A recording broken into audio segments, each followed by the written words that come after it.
Yeah. What's up, Mike? We're back. It's 9 p.m. on the Eastern Standard Time, and I am back home in the studio where I belong for the Mike and Mish show. What's up, Mike? Yeah, man. How does it feel to be back, man? I can just imagine. I know I've been there a few times, but it's not the funnest sometimes. It's Not the definitely. best.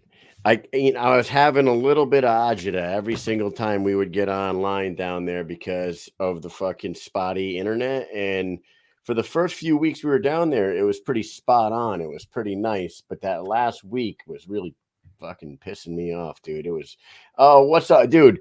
Real quick shout out before we go. This dude's been tuning in since I went to that school. Scott Ollier is in the comments right now on YouTube. What's up, Scott? I know he's Scott. He's still down at school right now, I believe. He had to stay another month after Oh boy. Oh. So he's been melting and shit. So what's up to Scott, TJ, Slaxon, Big Ben, Susan? Everybody's in the chat already. We got 4 guests tonight, and it's going to be a good-ass time because not only are all 4 of these fighters awesome in the BKFC ring, they can throw hands and knock people out with the best of them. They are also 4 fantastic personalities. These guys are all fun to talk to. We're going to start the show off with Jomi Escoboza. Then we're going to follow him up with Gogo Slaveski. And then after Gogo, we're going to have his opponent in the main event, BKFC 49. Jake Lindsey will be coming on. And then we'll round out the show with Esteban, Mohawk, Rodriguez. This is going to be a big one. I'm glad to be home. Dude, not only am I home, I'm back to work already, and I'm going back on vacation tomorrow. Whoa. Into where? I'm going right back to Orlando, Florida. I spent a month at Cocoa Beach at school, and now I'm going to get back on a plane, fly back to Orlando, and I'm going to take my kids to Universal Studios for a week. So nice. It's going to be an awesome time. Let's want to shout out our sponsors real quick before we get into it. Let's do it. Norcom Mortgage and Michael Mish are delivering the American dream to those who serve America, helping veterans obtain the dream of home ownership. They offer programs that include no money down, no first-time homebuyer requirement, 100% cash-out refinances, rehab loans. They can help you purchase a home, purchase a condo, refinance an existing mortgage, create a dream home with rehab loan. To learn more, visit www.michaelmish.norcommortgage.com or call 860-884-2103.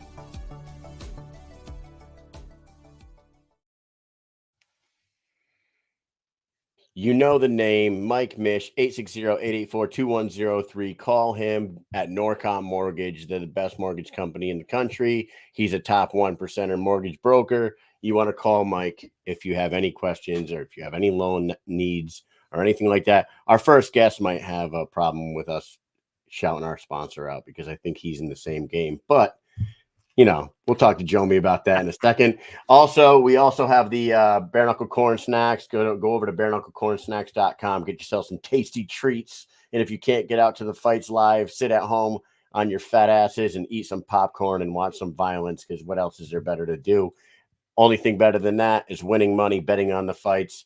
And you do that by getting over to the BK Bet Shark. Go over to @BK Bet Shark on Instagram and pay the $50 and follow this dude's tutelage because he is batting about 900 right now for the year of 2023.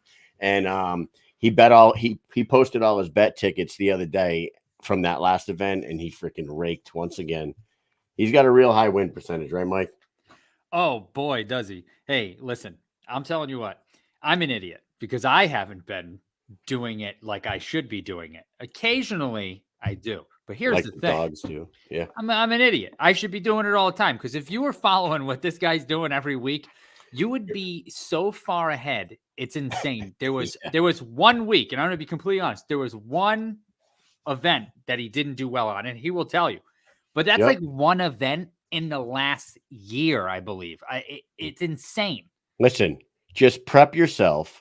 Because you start rolling with the BK Bet Shark, you will be claiming that shit on your taxes because you will make more then the minimum amount where you have to start claiming it on your taxes. I did it one time in fantasy football a few years ago. I have never done it again, but BK BetShark's going to get me back there. Anyways, dude, we got an awesome show. We got 4 guests, and our first one's in the chat. Oh, he's there. As soon as he sits down. Yeah, he slid back in. There he is. This guy is 6-1 in bare knuckle fighting. He's 1-1 in the BKFC, but he's looking to bounce back off of a tough fight with Jared Warren, the man himself, the Archangel, Jomi Escoboza. How's it going, my brothers? How's everything? Yeah. Yes. What's going on, Jomi? It's been a while. Yeah. We've just been cooking and grilling, getting ready to get back in there. It's been a long time. It's been a little annoying, but we back in there, thankfully, and we just ready to put on a show for the fans. Speaking of putting on a show, Jomi, I was on your TikTok earlier today, and that it might be the latest video that you posted. I don't know if it's the latest one, but that shit had me laughing my ass off. It was just you dancing. Oh shit, yeah. That was that NFL season, man. It was so hot outside. It felt like NFL season. That's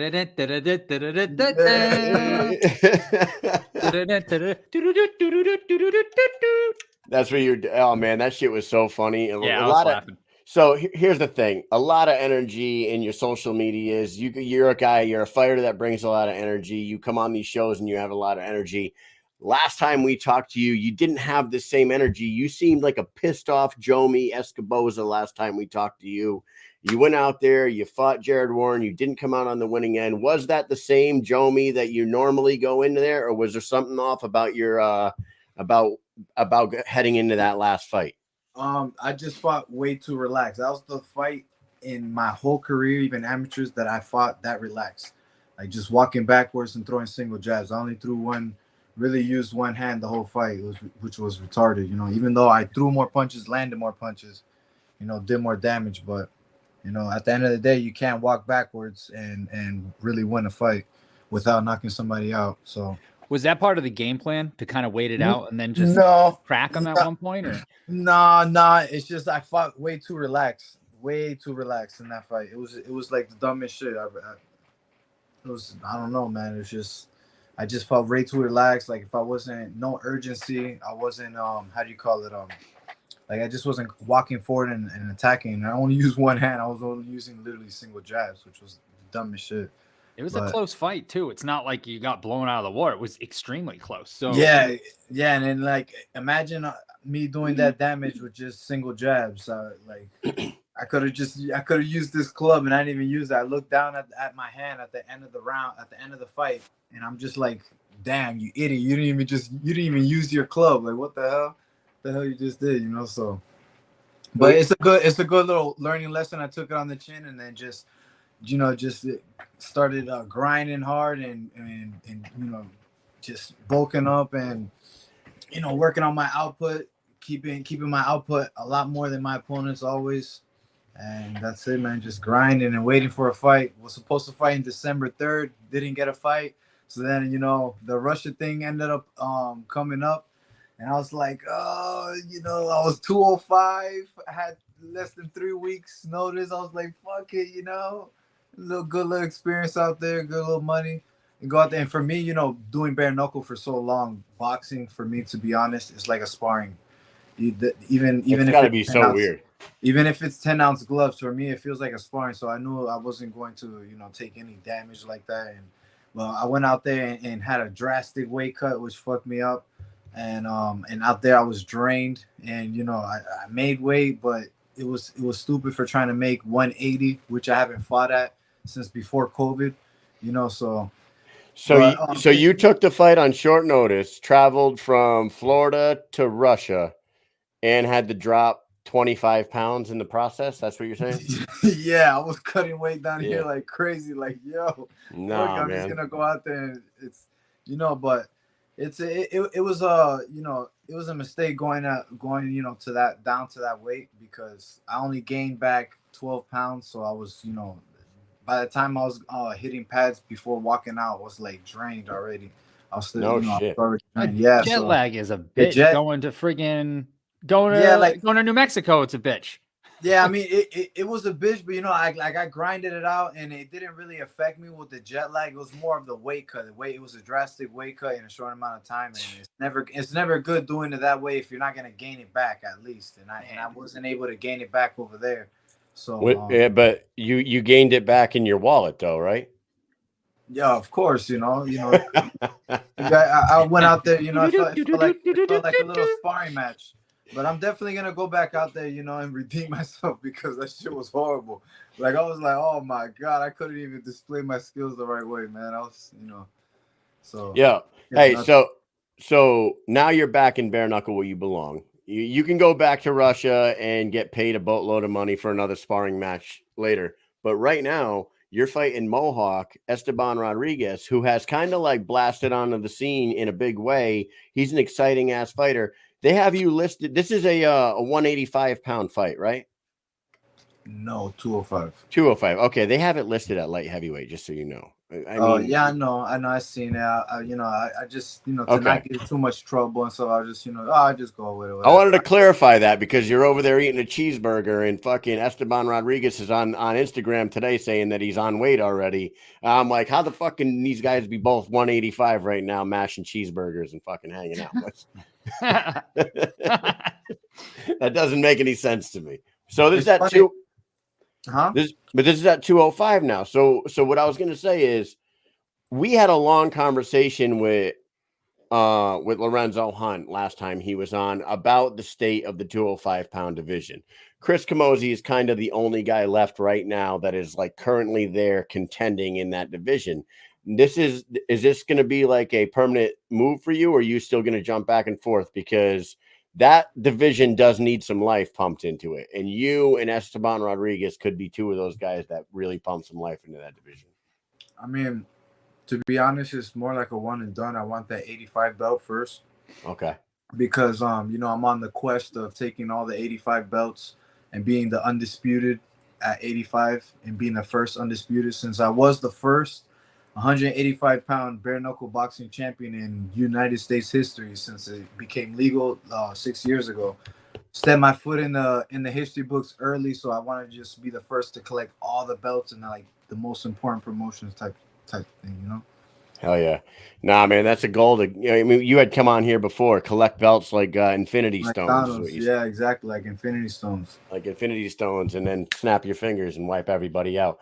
What do you think about your upcoming opponent, Esteban Rodriguez? In the comments, everyone's agreeing this is an unbelievable fight between you and him, because you're exciting every time you step in there. The two fights that he's been in the BKFC, his first round was close, and then he murked the dude in like 3 seconds of the second round. And then that second fight didn't last more than 30, 40 seconds. So what are your thoughts on your upcoming opponent? I mean, tough guy. He went out there and knocked 2 people out. So he's on a winning streak. He's confident. He's feeling good. My goal is to go out there and do the same like always. Destroy him without taking any kind of damage and looking the same when I walk out, So I'm just going to use his aggressiveness against him. And we're going to, take it to the physics class, and work some physics, so all that body weight, and all the the weird movements, it's that comes from the aggressiveness, I just adds more power to the punch, and we'll go to physics class with that one. And the last time we talked to you, you weren't like full time at Slaughterhouse yet, right? You were still KO committee back then. Now, are you still training at both places, or are you Slaughterhouse all the time? 100%.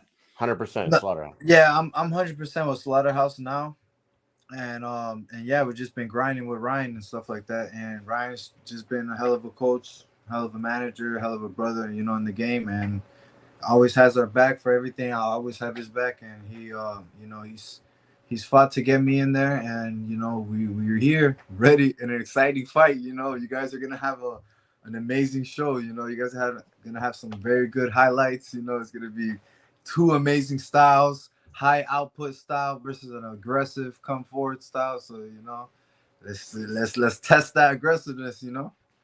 You know, one thing Ryan does that is almost 100% on point every single time. When we're watching on TV and they cut to the corners and they have the corners mic'd up, this motherfucker is always spitting knowledge. And and it proved it in like the Jeremy Smith fight and like a lot of them. I'm telling you, you just listen to the words, go do what he says, and you'll come out a winner most of the time. And I'm not kissing his ass. It's just facts. Find me another corner moment that is better or more rocky moment than that Jeremy Smith when he woke Jeremy Smith up and Jeremy Smith said, "Fuck that's it." Wham! Wham! Came forward. Wham! Yep. Yep. Doesn't sugarcoat it. Not sugarcoating anything. Shout out to Jeremy Smith too, man. He hooked me up with some supplements. He got his own supplement store out here and stuff like that, you know. So he Condemned. Condemned Labs is legit, man. That shit is power. It's powerful. Jomi, look at this thing. Graham cracker. That's all I'm gonna say. You're welcome. They sponsored us a little while back, and Kyle hasn't taken any since. That was like 4 months ago. And look at his muscles are still like it's like Hulk. That bulk. He's hulking out. Is serious. You know what? Up here in Connecticut, Condemned's getting big too because there's a big supplement store down in the New Britain area of Connecticut, and one of the dudes that's in our unit, one of the soldiers in our unit, shoots me a message the other day, and it's like this big Condemned Labs setup in this supplement store, and he's like, "Yo, there's your shit." I'm like, "Look at that, all the way up here in Connecticut." Those guys are starting to branch out big, and their supplements are strong as hell too. So there's my stamp of approval. Yeah, Jeremy Smith was telling me like he was breaking down like all which ones were natural, you know, the best ones and stuff like that for the fight and everything. So he definitely hooks it up. He's definitely very knowledgeable in that part. How much does it kill you to sit for a whole year? Because I'll tell you what, I didn't fight, and I'm watching fights. I'm not waiting to fight. I'm waiting for you to fight, and it's driving me goddamn nuts. So I cannot imagine not fighting for that long. Yeah, no, man, it sucks because, you know, I just want to fight and destroy as many people I need to destroy to get that belt. And yeah, it literally took a whole year of my career. If you think about it, a whole year of my career. I could have had like, 2 fights at least, you know, since that last fight. What was the holdup? Was it they just couldn't find you an opponent, or what was the holdup? I don't know, man. To be honest, I don't know. We just tried and tried and tried and tried and tried and tried to fight, but and then one day you got the call. Then one day we get a call, and he said 205, and I just like, it doesn't matter the name. Give me the contract. You go, jabroni. Oh boy. Oh boy, here I go killing again. Dude, this Michael. That's right. So you know what? Today I'm sitting there at work today, and I'm like jotting. I made a wish list. I posted it on Instagram, and a lot of people are like commenting on it and dropping their ideas in there too, which I appreciate. I got to tell you right now, if I was going to make a match for you, Esteban Rodriguez matches up with you size-wise, height-wise, length-wise, and excitement-wise pretty fucking goddamn well. So good on Nate Shook and Andy Hall once again for putting something together, because when they announced this one, I was like, oh, shit. That one's fireworks. Because I mean, he made a good name for himself in his first 2 fights, coming forward, aggressive, and broke those 2 guys who, you know, I don't know who they are, but like he just broke them, and it looks good. So he's got charisma too, much like yourself. So yeah, exactly. He got a character to himself. So you know, so it's really good. It's really exciting, man. It pumps me up. You know, it gets me excited. It gets me like Crumbopulous Mike. Oh boy, you gotta go kill him. Gotta kill. As soon as I hear somebody, you know, signs a contract to fight me, you know, I already know my mentality.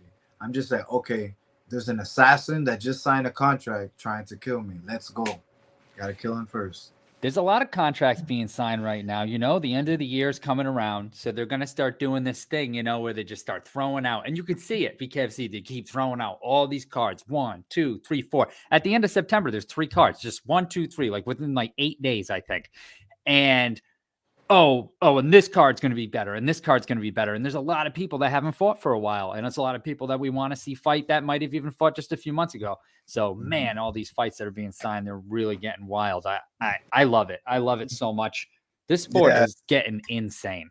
Yeah, You've been keeping up. Are you a fighter that watches all the fights? Because I know some fighters are like, I don't watch any of it. I'm like, what? You don't watch the fights? It's crazy to me.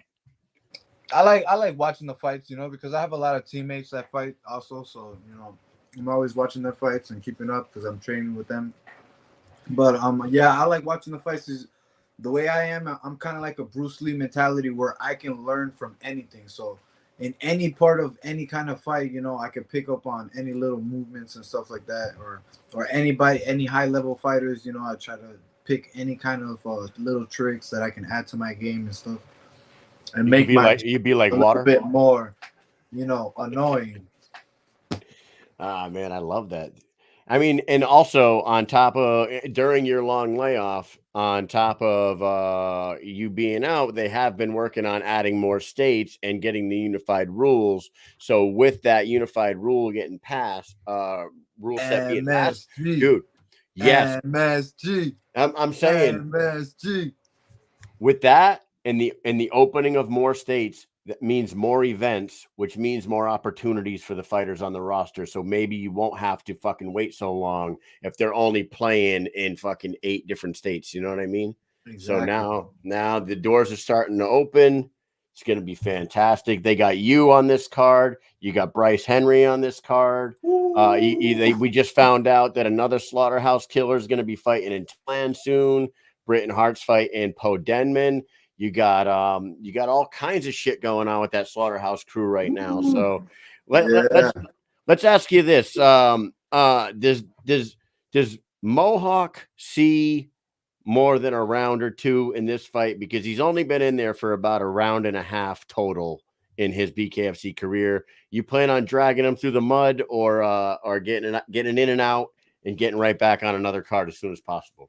So the plan is always to get them out as quick as possible with the least amount of damage, right? Exactly. Yep. But the butt is not the culo, but the butt is the longer they last, the more scar tissue, the more cuts, the more damage they're gonna receive on their face and on their body. And it's just going to get uglier and bloodier, just like how it has in all of my bare knuckle fights. Any fight that drags out, the longer it drags out, the more my opponents look, receive more damage, and I look the same after the fight. So I love that. That's the thing. So it all depends on whether he falls early or if he drags it out and he got that dog in him. It's going to be ugly. It's going to be ugly. Jay Davis in the comments calling you the jab master, saying that the killer jab's going to be at work that night. I know, man. I'm excited about this one. Imagine a whole year of just adding different tricks and just evolving the stick. Right. The stick is going to be sticking.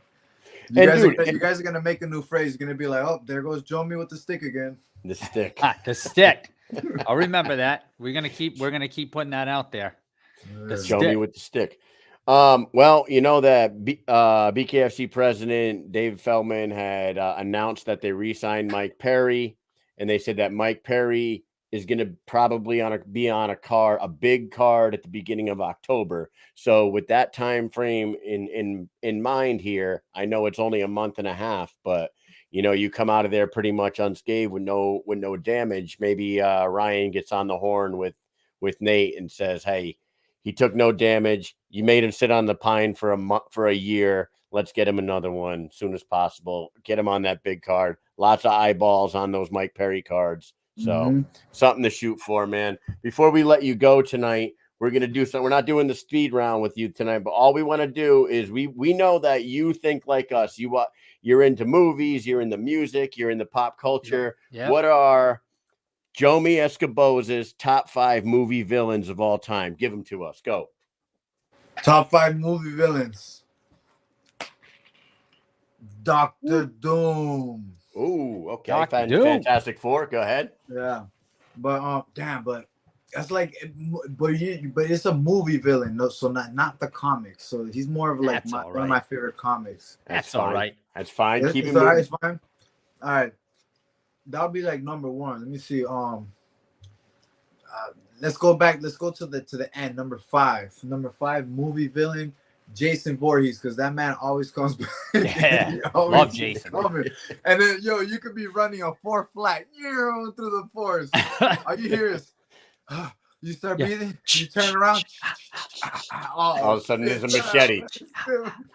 Yeah, man, he was always my favorite. I don't know if it's that hockey mask and whatever. I just always loved Jason Voorhees. Just the ability of just always coming back like that, and just even though he doesn't talk or anything, just being able to creep up behind you no matter how fast you run is hilarious. Makes no sense. All right, so you got Jason. Who else? Jason for number 5. Number 4. Oh, damn. Who will be number 4? Damn, I got to hurry up with this. Yeah, and I feel like we mentioned earlier, and somebody said in the comments, not Santiago's a Thanos, and I feel like he's such a villain. I mean, that guy killed half the damn universe. Yeah, he eventually kills everybody in the comics. I'll give Thanos number 3. Okay. Thanos number 3. So you got Dr. Doom number 1, Thanos 3, Jason Voorhees 5. We need a 2 and a 4. I need 4 fill in those gaps. 4 and 2. Got 4 will be for movie villain. Movie villain, I would say. What I say? We got some good ones in the comments. We've got the Chucky. Alien. I'll say Chucky. Chucky. No, actually, no. You know what? Alien. You like Those that? motherfucking xenomorphs. Those motherfucking xenomorphs, bro. Oh my god, that's the worst nightmare when I was little. I was like, damn, if I was in space like that, those motherfuckers bleed on you, the acid and all that shit. It sucks. Dude. And number 2, who you got? Okay, number 2, you gotta go, my boy Freddy Krueger, man. Ooh, Freddy Krueger. That man used to be one of my favorite villains. I love it. So he's got Dr. Doom number 1, Freddy number 2, Thanos number 3, Alien number 4, and Jason number 5. Jason number 5. I love that list. Boy. I love the list. Freddie and Jason have to be in there. Jomi, give us some last words before we let you go. You got a message to your opponent. You got a message to your audience. Go ahead and send it. Message to everybody. Get ready for a big show, big drama show. We bring in the action.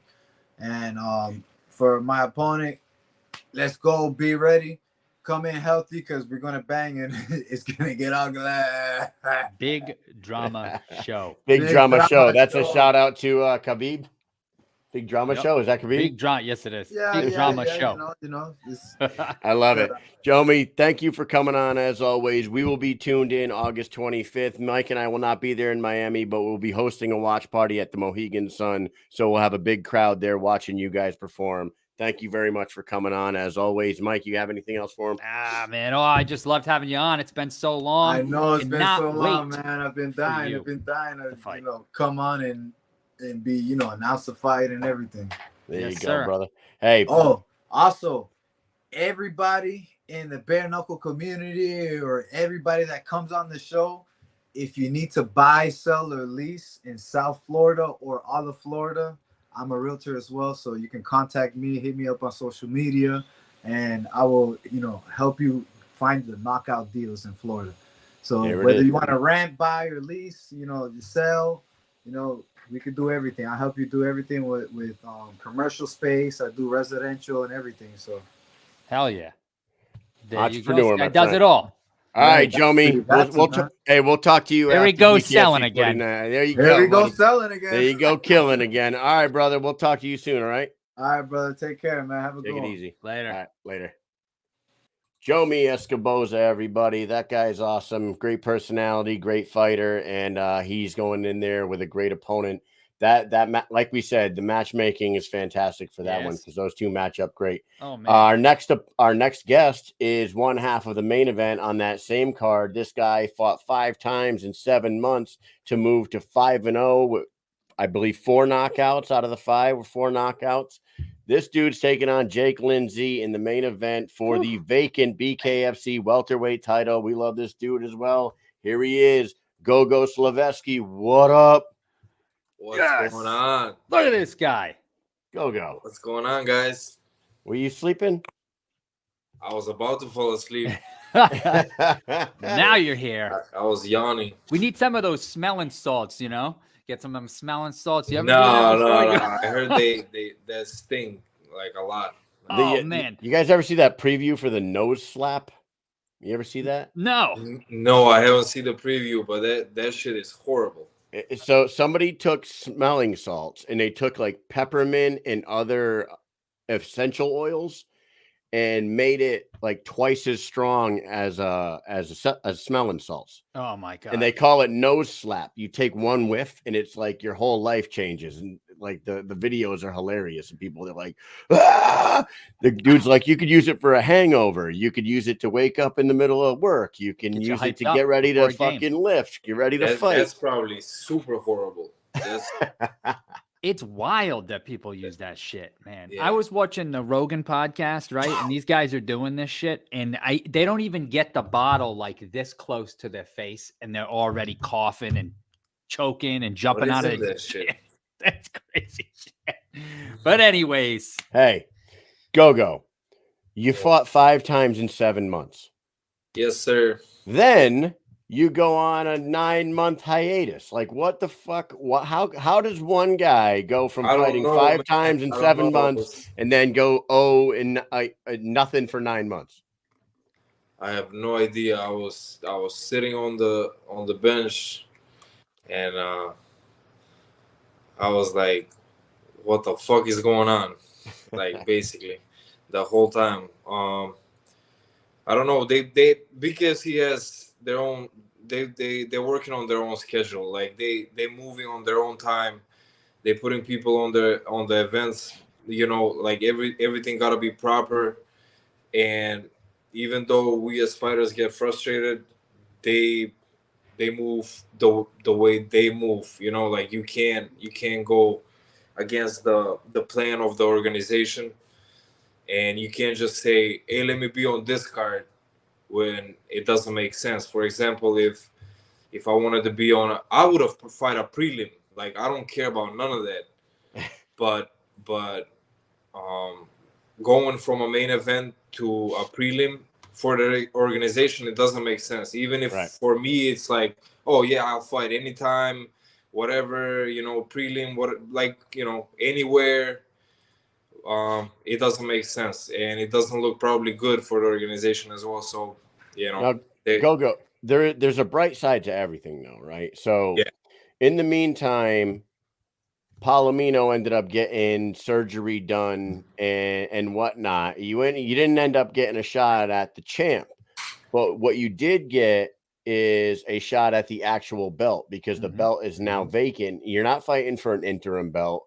You and Jake are going to go out there, and one of you two are going to leave the squared circle as a world champion. For real? That's how you're going to say it? That's how Damn, bro. Let me leave this chat already. I'm being very diplomatic right now. No, man. We ain't going to do it like that. Come on now. Go ahead, rip the Band-Aid off. Okay, tell me how it's going to go down then. What are you trying to tell me? Like you guys already know how it's going to go down. Like I'm not going to predict no corny, it's going to be a knockout. Right. You guys already know that it's going to be a lot of damage. I'm definitely going to apply. I'm taking that belt. Like in whatever scenario possible, like I'm taking that belt. Like there's no other way. Is this going to be like a Justin Stills performance, or is it going to be like a curtain off? Is it going to be a nice bang out? It might be if he claims that he's going to come at me, whatever. If he comes, it might end up just like Justin Stills. But if not, then so be it. We'll see. You know, I got 10 minutes to get. Actually, he gave me 2 rounds. He said if you go past the second round, I will wear him down by the 5th. So basically, he's the one that gave me 2 rounds to knock him out. And where did he say? Where did he say this? I didn't see him say this. Say again. Where did he say this? Did he say it on another show or? Oh no, he's been talking on a lot of podcasts, and he always comes up with some scenarios. So okay. Do you guys have a lot of back and forth? Because I haven't seen you guys going. No, we don't. I don't know, man. He comes up every now and a blue moon. He comments on some shit. He will talk some shit, like he will say, I saw a comment, I will beat both of them in one night, me and Palomino, whatever. Something like that. Then that's just crazy. Let's be honest. Yeah. Come on now. That's just crazy talk. Yeah, I have a wild style. What else he said? You know, he got all the answers. That's what it looks like. And to be honest, man, like, I don't know why he started all this shit. Even like after he won against Connor Tierney. He, instead of celebrating, he turned to the camera. He's like, "Oh, Gogo, I want to give it to him." I don't remember. Listen, I don't know. I don't know what you want to give, whatever that means, but yeah. I wasn't sure where you were going with that, but no, I was not. I was like, that's a little bit fruity, but I don't judge nobody. I don't judge nobody, but he will get punished for that. You think that the ref should have let it go a little bit longer in that fight and not? Oh, come on, bro. Come on. We already know that was not a. Listen, I'll tell you one thing. He is definitely black belt in luck. Just watch his fights, and you'll see stoppage by referee, sitting on a stool, and whatever the first fight was. Woo, man! I love this, Gogo. I love this. Hey, go. So, all right, we won't talk about his performances then because you pretty much just covered that. Let's talk about your training right now going into this. You have moved over to Eric Castellanos. Yes. Now, is he coaching you, or are you being coached by people in his gym? Or no. I'm being coached by him. So he's my coach, and Palomino is in the same gym, but he's not in. Right now, he's not in camp anymore because after the fight, but. He was coming, giving some tips every now and then, and before the surgery. But yeah, it's a great camp. Brian Duran is there. Me, who is there? Fames is there. Who else is there? Indio comes in the afternoon as well. Townsel? Tounsel's in there now too. Stephen Townsel. The Tomahawk. Yeah. Tomahawk is with what's his name? With Tigre, but I don't see him at the gym like recently because of his injury. But yeah, he's over there. Yeah. Yeah. Is Gorjan? Yeah, is Gorjan in there too? Tyler. Gorjan. Yeah, Gorjan is over there too. Yeah. So you guys got a pretty good squad over there. Yeah, you got some killers in there. Gym, man. It's a nice energy. And you know what is it? Do you notice that they're focusing more on bare knuckle fighting in that gym? Other than I know that they train everything over there, but is bare knuckle a big focus inside that gym now? Especially since Palomino's a champ and he's there now. All you guys are over there. Yeah, well, we're not a minority anymore over there as bare knuckle fighters. So that's awesome.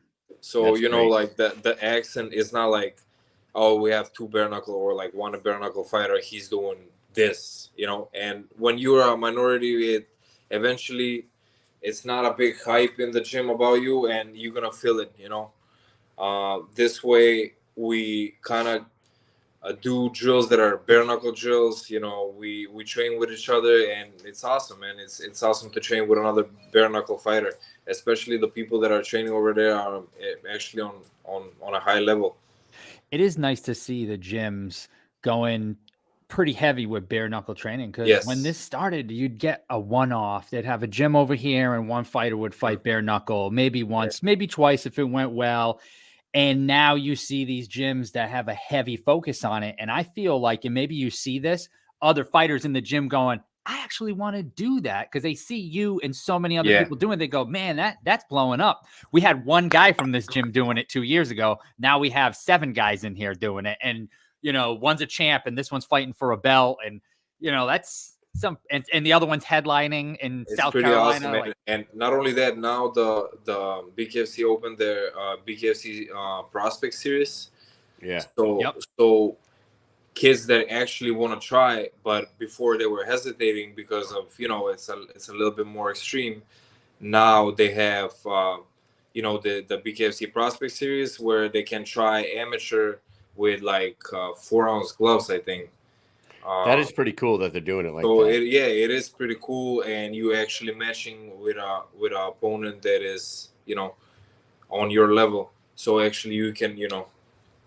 So it's all the same rule set as BKFC, but with 4-ounce gloves. Yes. Right. That's pretty fucking cool how they did that, because a lot of people were like, "Oh, you can't be having amateur bare knuckle fights." Right. But a lot of these guys aren't. A lot of them aren't amateurs. You know what I mean? A lot of them have pro fights. Yeah. But the main event, Rodriguez, she's 13-0 in pro boxing. Damn. Yeah. And you also have Lanya Reed there, and you got Dimitri Angelini's fighting, and a few other guys. Maia is off the card, but Christina Christ is in there now, fighting Rodriguez. So I mean, I can't see anything but good things coming out of a prospect series like that, especially with the opening of new states and the unified rules like we talked about earlier. Doors are going to start opening. You're going to need more fighters, and this is the best way to do it right now. And Dana White's Contender Series kind of proved that. You know what I mean? Yeah. Big hit. So, man, Gogo, you're going to be down in your hometown, right? This is Miami's home to you now. Yeah. This is basically Miami is a hometown now. One day Macedonia, but today it's Miami. Mm-hmm. Yeah, you're home in the United States now. What kind of crowd are we gonna have out there? You and Brian loading that place up, or what? Brother, they're gonna be a bunch of Macedonians. I'm not gonna lie. That's awesome. You get to see the flags out there waving. The thing is, really cool. Our main event, and Macedonians drink. So by the time I fight, you already know that, you know, it's going to be awesome in the crowd. I remember it in Myrtle Beach after the fights. There was a bunch of people there with flags and shirts and stuff there to see you.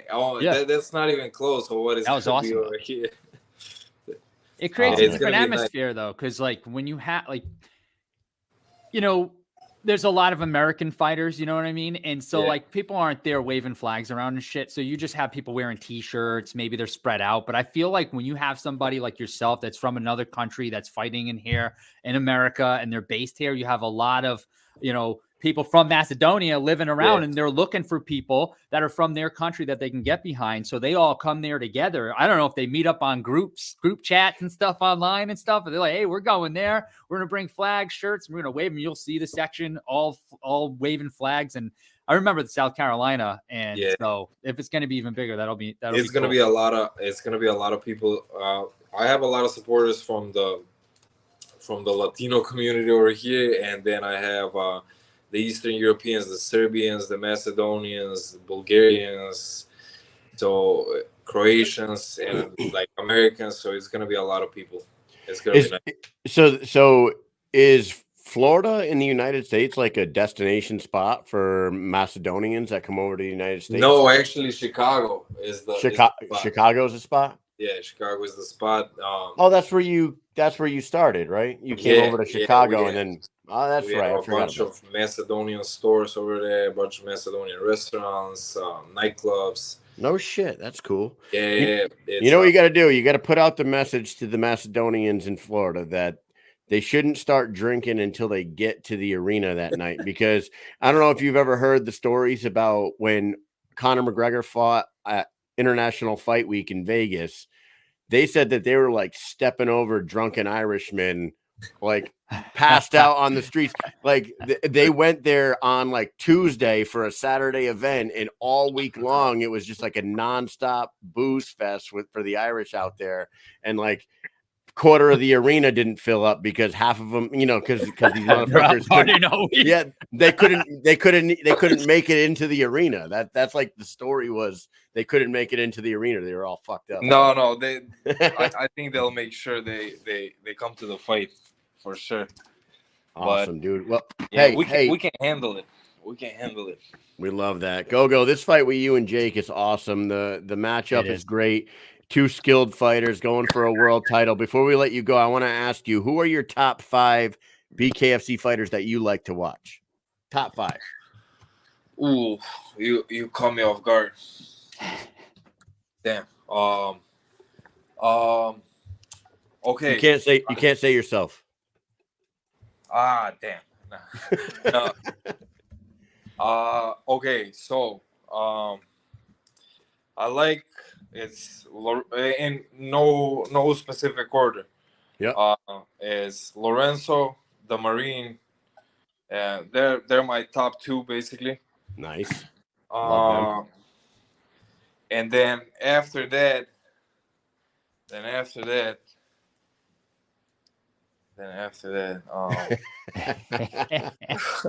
hold on.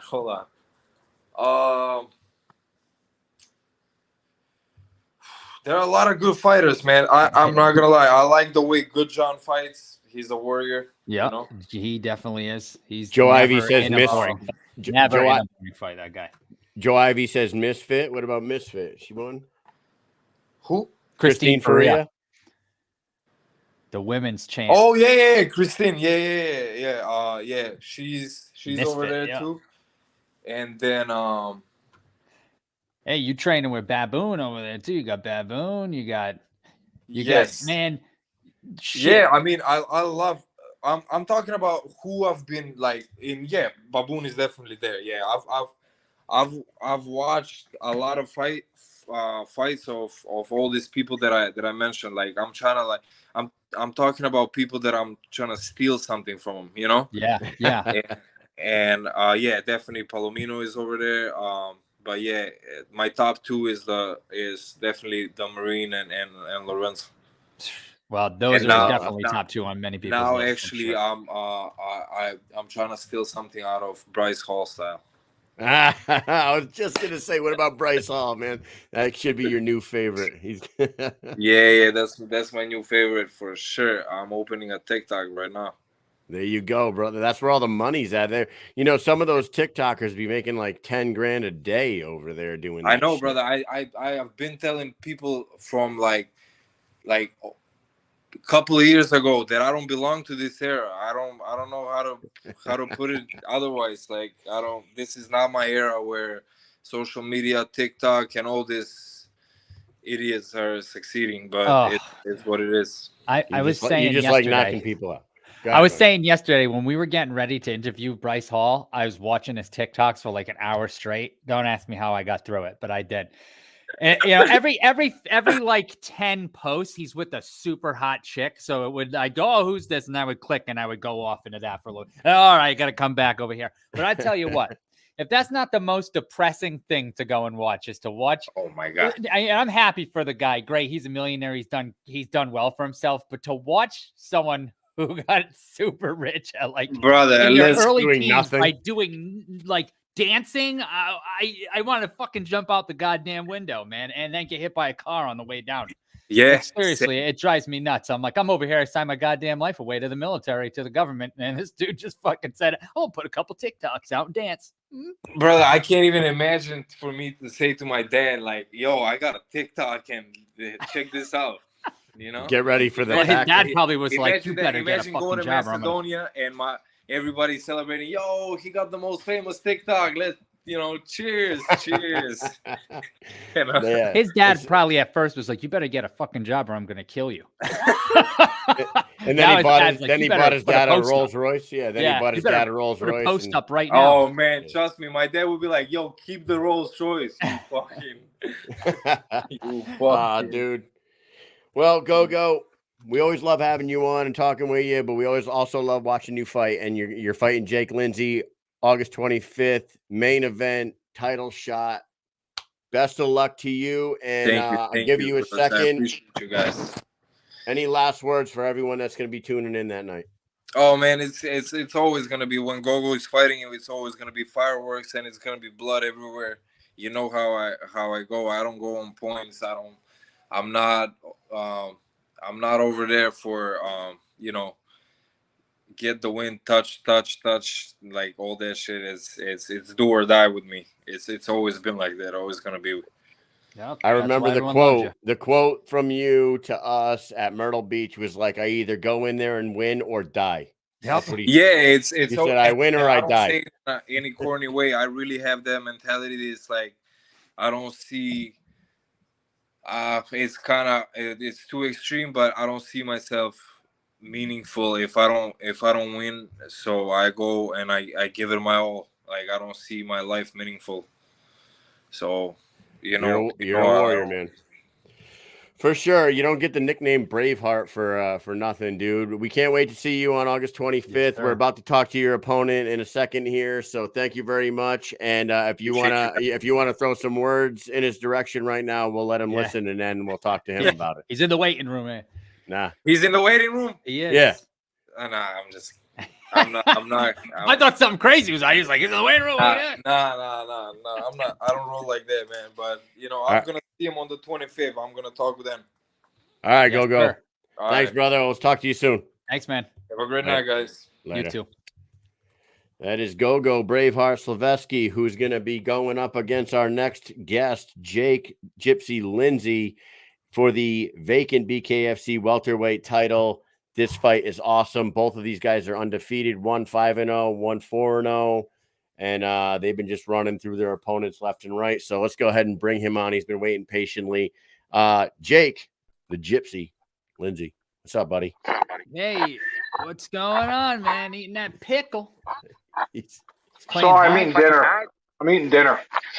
Hey, sorry, we have time blindness, so we could not be on time. Dude, don't you fucking say that phrase. Don't you say it. Yes. It doesn't exist. Have you seen my Facebook? Have you seen my Facebook? I did see it, but I also had seen it before that too, so I was like, dude, this is great. You know, that made me so rage, man. Can't do it.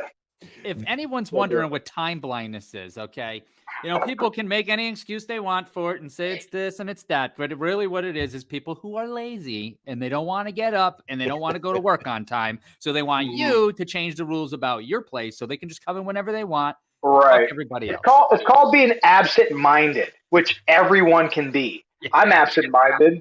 I forget stuff all the time. I forget to pay my cell phone bill, tickets. I've been arrested like 40 times on warrants for not going to court for a speeding ticket. There's absent-minded. I could be like, I got fucking date blindness. I can't remember dates. Blech. Hey, take a look at that comment right there. Absent-minded says, "Hell yeah!" See, look at that. I mean, I couldn't have planned it any better. It's fucking awesome. So we just talked to your opponent, Jake. We were we caught the end of it. He's pretty dialed in, as he always is. You know how Gogo fights. What are you thinking about this fight with Gogo Slaveski? The more I hear him talk, the more I actually like him. You know what I mean? I like that old school mentality. He was talking about how he can't relate and he was born in the wrong century. Me too. I don't I think social media. I've lost so much money not whoring myself out on social media because I'm just not going to do it. But I'm excited, man. Gogo's a monster. I like killing monsters. I like fighting monsters. He's dialed in. I'm dialed in. So it's going to be a good old fashioned slobber knocker. He said something. He said, which I actually appreciate, is how he said if he loses, his life doesn't have as much value. That's like I've gone through stages of fighting, with all that pressure and stuff, dude. That's something I relate to, but I'm excited, man. He's going to come out swinging. I'm going to come out swinging. It's going to be a fun one. That is exactly what he told us when we talked to him in Myrtle Beach. We talked to him at the weigh-ins before he fought Yodena Cedeno. And we said, where's your mind at heading into this? He said, I either win or I die. And that's it. Yeah. And I was like, oh shit, that's a good quote right there. Yeah. I mean, I'm really into psychology, especially the darker side of psychology. And I've been to some really dark places, throughout my life mentally. And fighting is a form of self-expression. So, I've gone through the trenches, so to speak, mentally with my athletic performance and stuff. And mental toughness is something and the mind game and all that stuff is something I have a really big edge over a lot of guys on.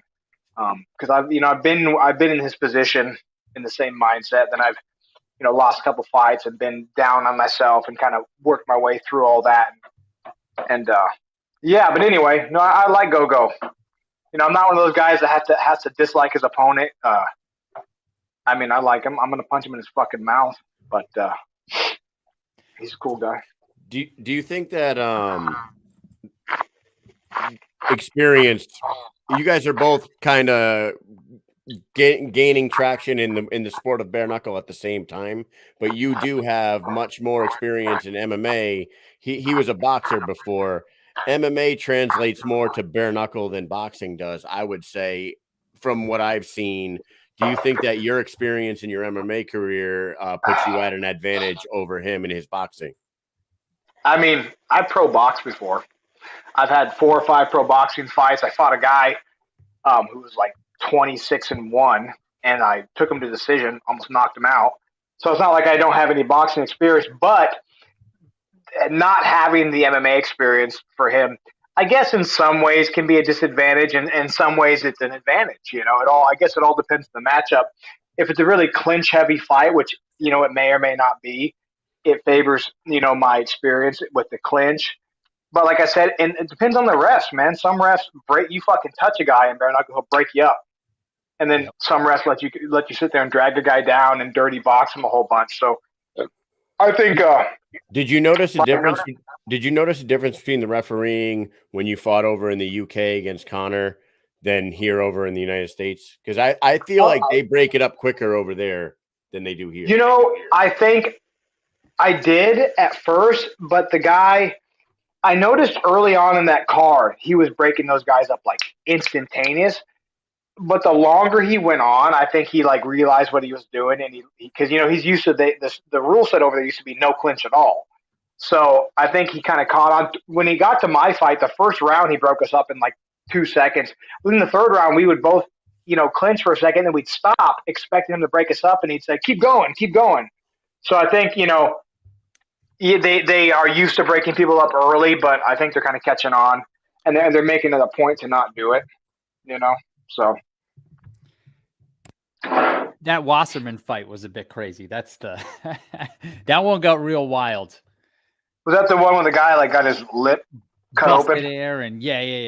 Yep. Yeah, that was a good ass fight. Yeah, I feel like the UK fights tend to go a little bit longer. Maybe it's because they just start. Bare knuckle's been going on a little longer there. I don't know. They're just. I feel like they're more of like when I think UK, I think fighting. Like when I think about combat, I think about bare knuckle, the Gypsy, and stuff like that. So it's big in their culture. So the fact a lot of American guys, even guys who do MMA, a lot of them don't get cracked with the fucking smoke with the bare knuckle until they do bare knuckle. I mean, I'm sure most of those. And look at those soccer hooligans over there. Those guys are scrapping all the time.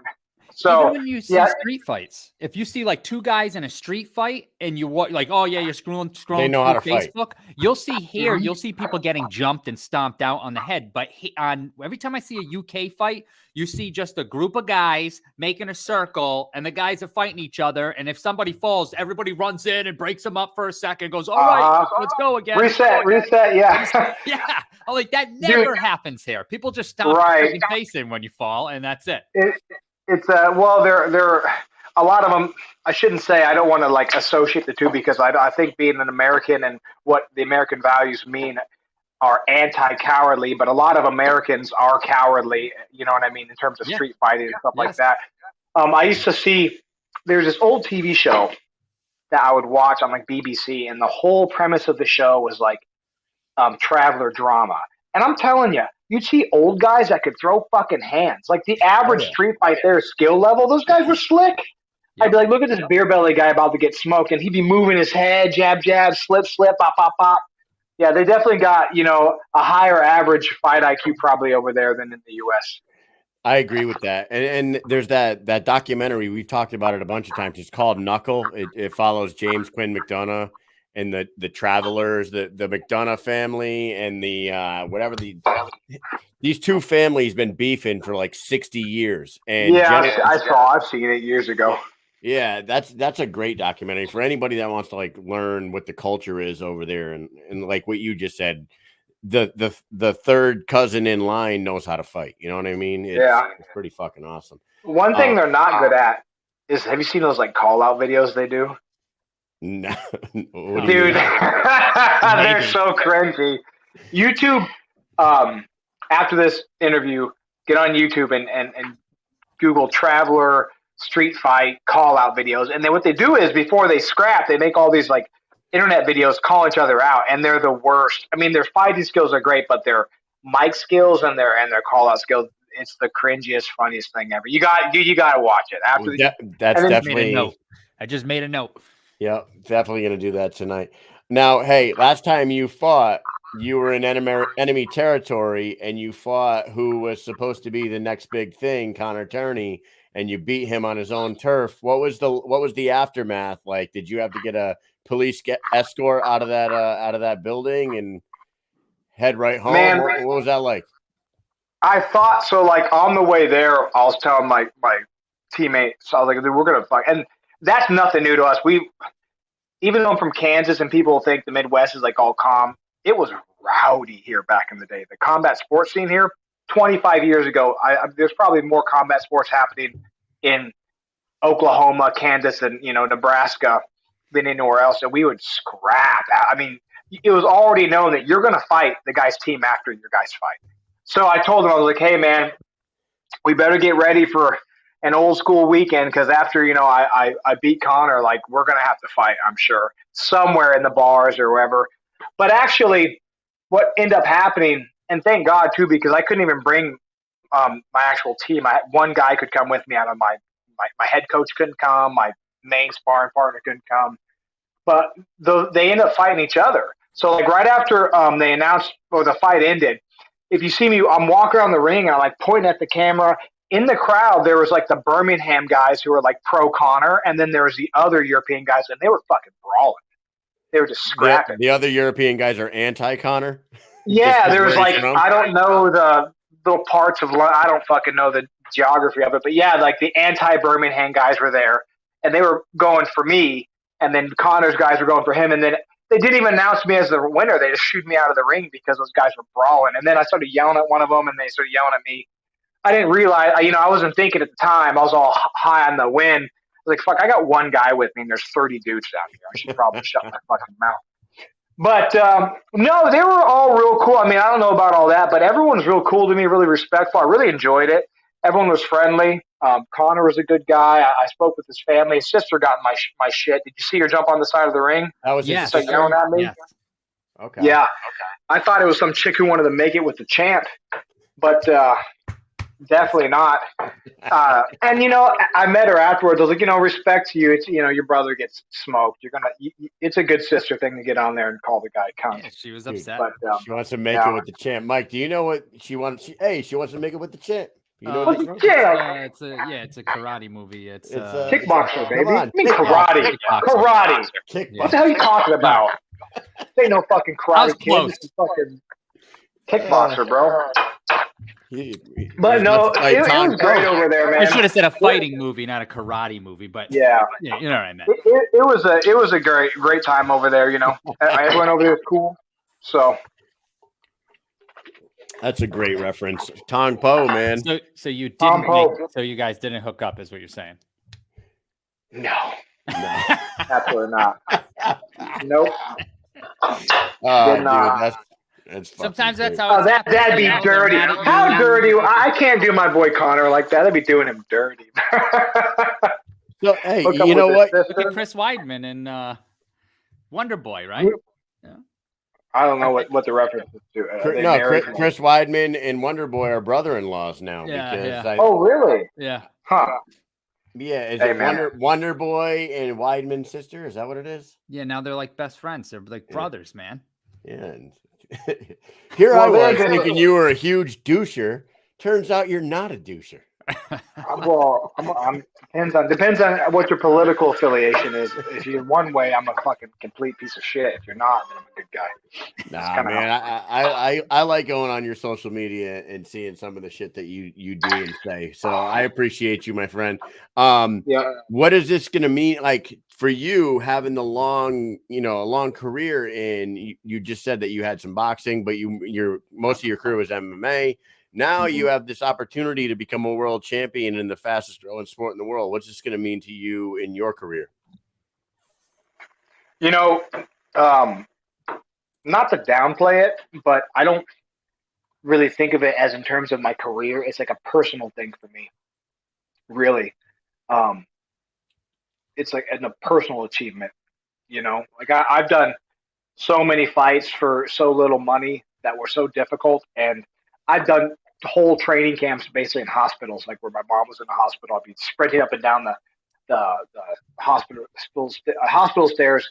It's all like it's not like I'm saying this wrong. It's not about my career. It's about like a personal thing. Like it's proving something to myself and doing it for myself. You know, it's going to be great for my career. Obviously, it's the most established, esteemed title there is. It's a world championship, a legit world champion, not like a fucking regional tri-state championship. It's the #1 belt on the planet for the weight class. But personally, I mean, I would do it for free. Wow. So yeah, it's going to be a lot.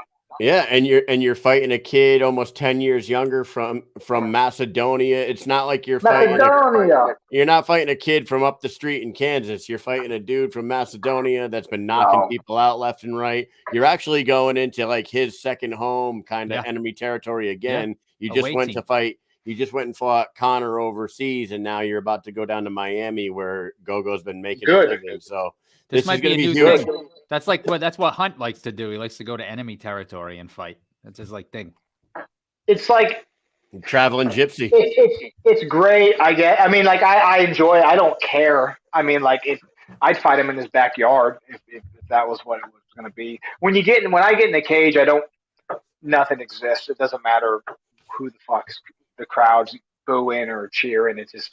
It's nothing's there but me and him. And yeah, it means a lot, man. I'm happy to fight him. You know, I think he might have. I saw one of his interviews. I don't think he is taking anything personally, but he was kind of like saying I called him out after the Connor fight, where I knew we were going to fight, but I was like hoping I got to fight him because he's the most respected, toughest guy in the weight class. That's exactly what I want. That's what gets me excited. I don't want to fight some fucking Joe Schmo. You know, when you first came on the scene in the BKFC, we knew who you were from MMA, but Kevin Smith, our boy Kevin Smith, was like, yo, people are sleeping on Jake Lindsey. Watch out for this motherfucker. He's about to run through this division. And here we are about a year and a half later, and fucking Big Kev was right. It was the Jake Lindsey. Not the Jake Lindsey. Sorry, Jake Lindsey. Derek Finley fight that really made me go, oh, okay. I see what's going on here. Hey, man. Just doing my thing. It's self-expression, man. Like, I want to go in there just doing my thing, man. Like, yeah, I mean, I'm a little older, I guess. I'm 37. People are like, you know, a lot of guys that have started, I've been fighting for 20 plus years, you know. The fire is just as strong, man. I don't think I'm stopping for a while. I feel good, you know, like I think that's kind of the advantage I get. There's no pressure for me. It's just, I go out there and I just self-express. Like, I'm a nice guy. And like, you know, one thing I like about Gogo is he's kind of gritty and fucking like, you know, mean. Yeah. And I'm pretty friendly, but dude, I get in there and I want to fucking rip your face off.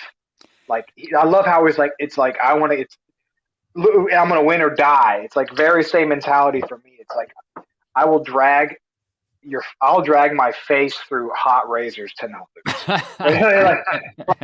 You know like more. It's like either one of us is going to break or neither one's going to break, which I think is more likely. I don't think either one of us will break it, which is fantastic. Let's hope it goes to an extra round. I love that, dude. Hey, and you know what? Describing Gogo as mean is a perfect way to describe him, because even like going out with those guys and like hanging out outside of the arena in like a public setting, he's got this look on his face, and he does have like a stone cold killer mentality about him, almost like a Mike Richmond type. You know what I mean? Like you don't really know exactly how you should approach him because and like I don't know about like his personality outside the ring. I'm probably the opposite. I'm very friendly. I'm jokey, but like if there's a switch you flip with me, it's like I don't like people that try to bully people. So like I'm always really friendly and shit. But if someone wants to get in my shit and like if it's like a pissing contest, like hey, I'm a big, strong, mean guy. It's like we'll see. I just feel like they have like a stone look to them, because they are both nice. Like Mike Richmond's awesome, but he just always has this look about him that's just so you cannot read the guy. He looks the same way at the bar that he does when he's in the ring. You just can't read the dude, you know? I have to figure out, is he going to punch me in the face or is he going to laugh? I don't know, but we're going to try. I was on a podcast with him and I almost got him to laugh. I was like, come on. I'm sad that he retired. That's awesome, man. Yeah. It's just maybe one day we'll see him back. I don't know if maybe he'll get the itch and he'll come back. Honestly, I don't think he should have. What am I doing something wrong here? No, good. Oh, you said, do you mean turn the camera to the right? No, you're good. You're good. You want to see this fucking bicep? Yeah, let's see it. With Richmond, man, I think honestly, like I get why you would feel like you need to retire. He's been fighting for a long time, so I don't think he has anything left to prove. But dude, he clearly showed he could have won that last fight. He just kind of like he's so used to clipping guys and hurting them. This is what happened with Hunt. Like he's so used to clipping guys and then running through them. He'll hurt a guy, he'll drop a guy, then he'll run into something. Yeah. Like just ease up a bit. Hurt a guy, chill out. Wait till you really have him hurt. I think he did great in that last fight. Clearly showed that every time he got hurt, it was after he hurt the other guy. And like, you know, I have a teammate like that, David Rickles, who when he fought Mike Richmond too. He'll be piecing dudes up. Bop, bop, bop, bop, bop. Won't even get touched. Really technical, and then he'll get clipped once and say, fuck it, let's brawl. And sometimes it works out for him, sometimes it doesn't. And that's just the mentality. But yeah, I think Richmond, he could easily come back and, you know, win a title again. Just one of those guys. Yeah. Yeah, absolutely. Jake, we have a title fight coming up August 25th. You and Gogo Slaveski. We're going to let you get out of here. But before we do, you quoted a movie earlier, and we want you, as fast as you can, to rattle off Jake's top 5 martial arts movies. What are they? That's what I should have said. Martial arts. Kickboxer for sure. Let me one second though. I want to go back and answer top 5 best BKFC fighters. How can you not say Dat Nugent? Dat win? Like, yep. Dat win. I say Dat Nugent. I'm dyslexic. Sorry. Dad is fireworks every time he steps in there. Fucking bang. I think he beat Palomino. I think he got robbed. Anyway, my top 5 movies, you got Kickboxer, Double Impact, both Van Damme. Then you got Mortal Kombat 1, the first one. That one was fire. Love it. And then Rocky. I know this isn't martial arts, but I like the first Rocky movie. And then let me look it up real fast. I can't remember. No Retreat, No Surrender, Part 2. What was the other one? It's another Van Damme one. I can't remember. Bloodsport? I didn't like Bloodsport. Time Cop.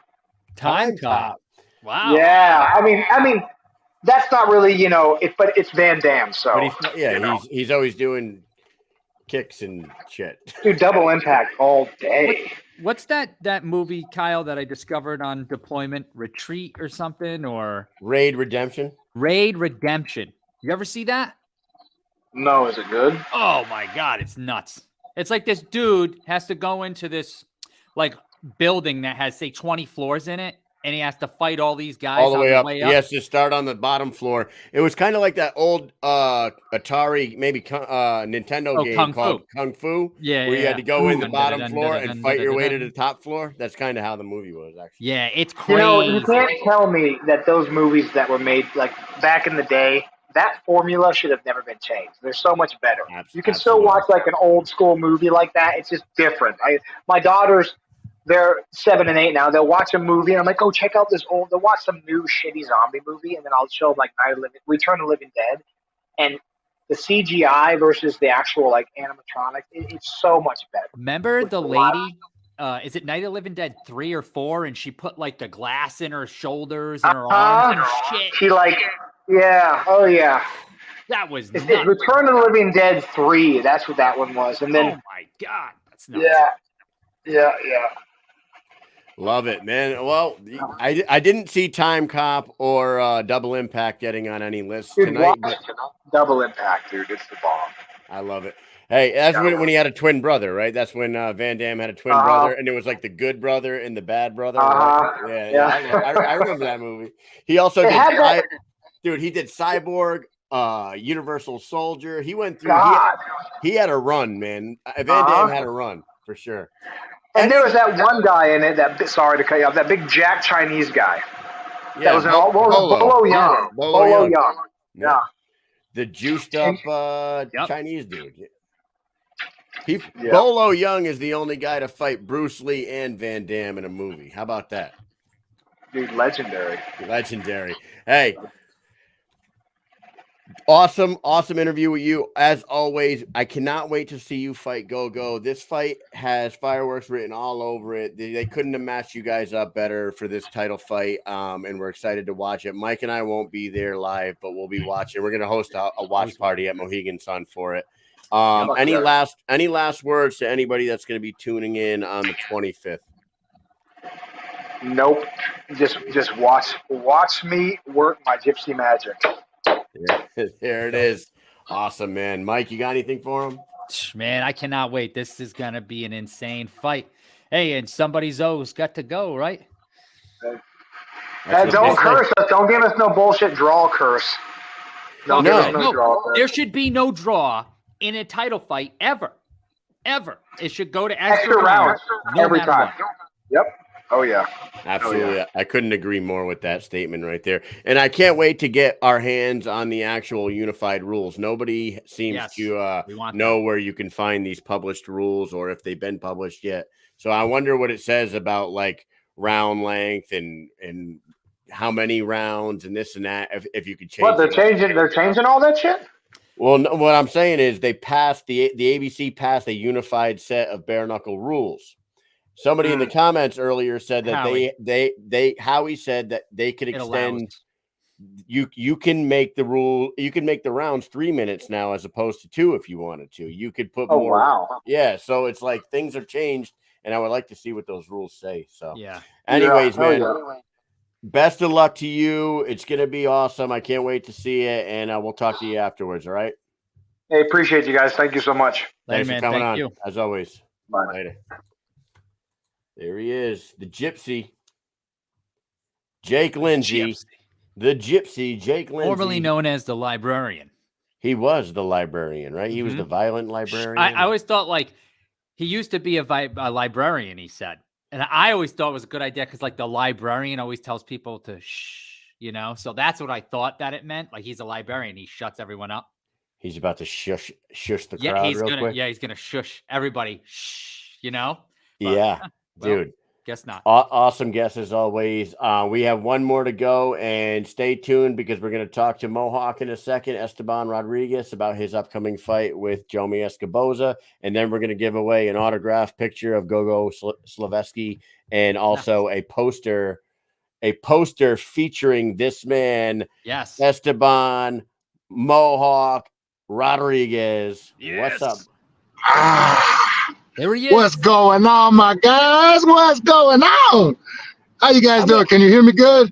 Yeah. We can. Let me tell you something. My man. This is probably the best 4 personalities we've had on one show. No shot against every other show. That this is our 219th show, and I swear all 4 guys that have been on tonight have great charisma, and you can also scrap in a bare knuckle ring. So thank you for coming on again. You're 2-0. Sorry about that. We're running a little late because we have time. What was it? Time blindness. We have time blindness. Yes. Yeah. Time blindness. We got time. Hey, we on your time, baby. We on your time. No, there is no time in this world when we actually in it. You know what I mean? I love that. Yeah. Hey, man. Last time we talked to you, we had a blast chatting with you. You've gone out there now 2 times. You've put on a show for the BKFC fans. This time is a big step up in competition as far as a name recognition goes. Former champion in another bare knuckle organization. Now you guys are meeting in the BKFC squared circle. This matchmaking is fantastic. Jomi Escoboza is a formidable opponent. How are you feeling heading in there a week out, a little bit over a week from now? Woo, baby, I feel geeked. I'm ready for this shit. I've been waiting for this damn near all my life. I've been waiting, man. I'm telling you, yo. They don't know what's coming yet, man. I finally get to test my skills. I don't even know what I'm about to do, to be honest. You guys about to see some shit that I ain't never get to see. And you guys think I put on a performance last time. Wait till you see what happens this time. Oh, yeah. Last time you got to swinging, and I actually watched this fight with the guys in my platoon. So we had drill the night of the fight. So I put the fight up for everybody to see. And you just come out swinging, and everyone's like, what the hell's going on? And I was like, I don't know, because the other guy just kind of just held on for dear life. And you just kept turning his back. Yep. And he fell, and everyone's like, it's over. And he got back up, and then you just run back at him, and it's just and then it was over. It was like that. And that was the first fight that everybody saw. And everyone's like, is that what always happens? And I was like, no, that is not what always happens. Yes, I am glad I was able to entertain the platoon, baby. Yeah. Let's go. They don't know what's coming next, so man, that's what I like to call controlled chaos. Yeah. I love that. Sir. And you know what? Mike probably spun that into called it resiliency training. That's right. And probably had them sign some sort of roster and then put it into our training system to prove that they were doing work. And Mike, being the leader that he is, was teaching his guys resilience that night. That's right. Showing Perfect, man. The word of the lines, baby. The word of the lines. Man, that is I'm not gonna lie, I went in there, you know what I mean, thinking it was gonna be a little different. I was kind of hoping for a bit more of a fight, to be honest. You know, I was excited. I was actually holding back because I was waiting for him to pop his head back up. That's why I hit that angle on him. And like I seen the whole side body right there. So I was like, all right, I ain't gonna give him a chance now. Fuck it, he gave it to me. I might as well take it. You know what I mean? So it was, and I was just having fun. I was waiting for him to pop his head back up so I can really let loose. But I mean, hey, I got the win. I got the win. And I mean, I appreciate him stepping into this, man, and doing what he did. And like I said, I'm just getting started, man. So we just barely scratching the surface.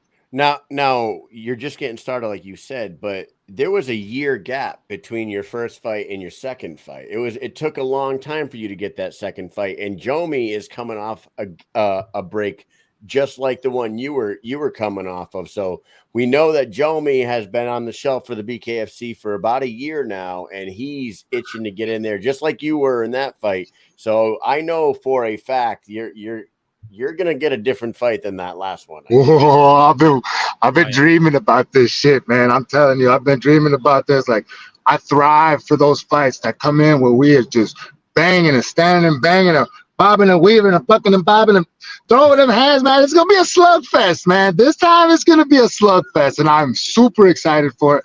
I embrace this shit with open arms, baby. I'm ready. I am so ready for this. I'm telling you, man, this is what the people want. I'm here to give what the people want, and I'm here to put the people on their feet. I know he's ready to put the people on their feet, so we're going to show out. And you better believe we're going to snatch that fight of the night, watch. We're going to snatch that fight of the night. Oh, man, they got to love – I swear to God. I really hope that the BKFC pays attention to the personalities of some of these fighters on the roster, because a guy like I'm the next $1 million fighter. Ain't no ifs, ands, or buts about it. I'm the next $1 million fighter. Watch. Mark my words. Mark my words. I am your next $1 million fighter. I'm going to show that again. Watch. You got it, man. You got all the energy, all the charisma, and like we talked about the last time you were on here, you blew everybody away. Everybody that watched the show was a fan of you now. Now, and you told us a lot about your background and your upbringing and all that stuff and in your life and how you've changed your life for the better now, and you're on this new path. Now, how has life changed even since the last time you got that second win? Now, from that last fight to now, is everybody a Mohawk fan in your community now? Man, listen, they still down me. I don't know why I'm coming in underdog on this fight. It is what it is, and I'm here to perform, man, regardless of what it is that they got going on. Like I've been doubted a lot, you know what I mean? As my man Mike Tyson says, my idol, you know what I mean? When you're favored by God, you also favored by the devil, you know what I mean? He's gonna do everything he's gonna do to try to get you off course and do what it's doing. I know I'm in God's hands now, man. So you know what I mean? The devil's been at work. And it's been kind of the same thing. I thought things was gonna get a lot easier. Adversity been on my ass left to right. And I'm telling you, man, I'm breaking through all this shit. I'm walking with God as my armor now, and I walk with no fear now. That's why I know I will be changing the world. I will be showing this next generation how to make dreams come true. I'm a living example. If I could do it, you can do that shit too. I don't know who, sir. I don't know who wouldn't be a fan of yours, dude. For real, like honestly, inside and outside the ring, you're entertaining, and you're also inspirational. You're saying the things that you're saying. You told us about your life story before. But now, like I'm living it, man. I didn't think I was be here. You're also out there swinging hammers every day, and you're fucking working. You're not just a fighter. You're a worker, right? Right? I mean, I'm trying to be the best human I can be, man. That's all. What do you say to? I want to set a new trend, man. Like everybody's always.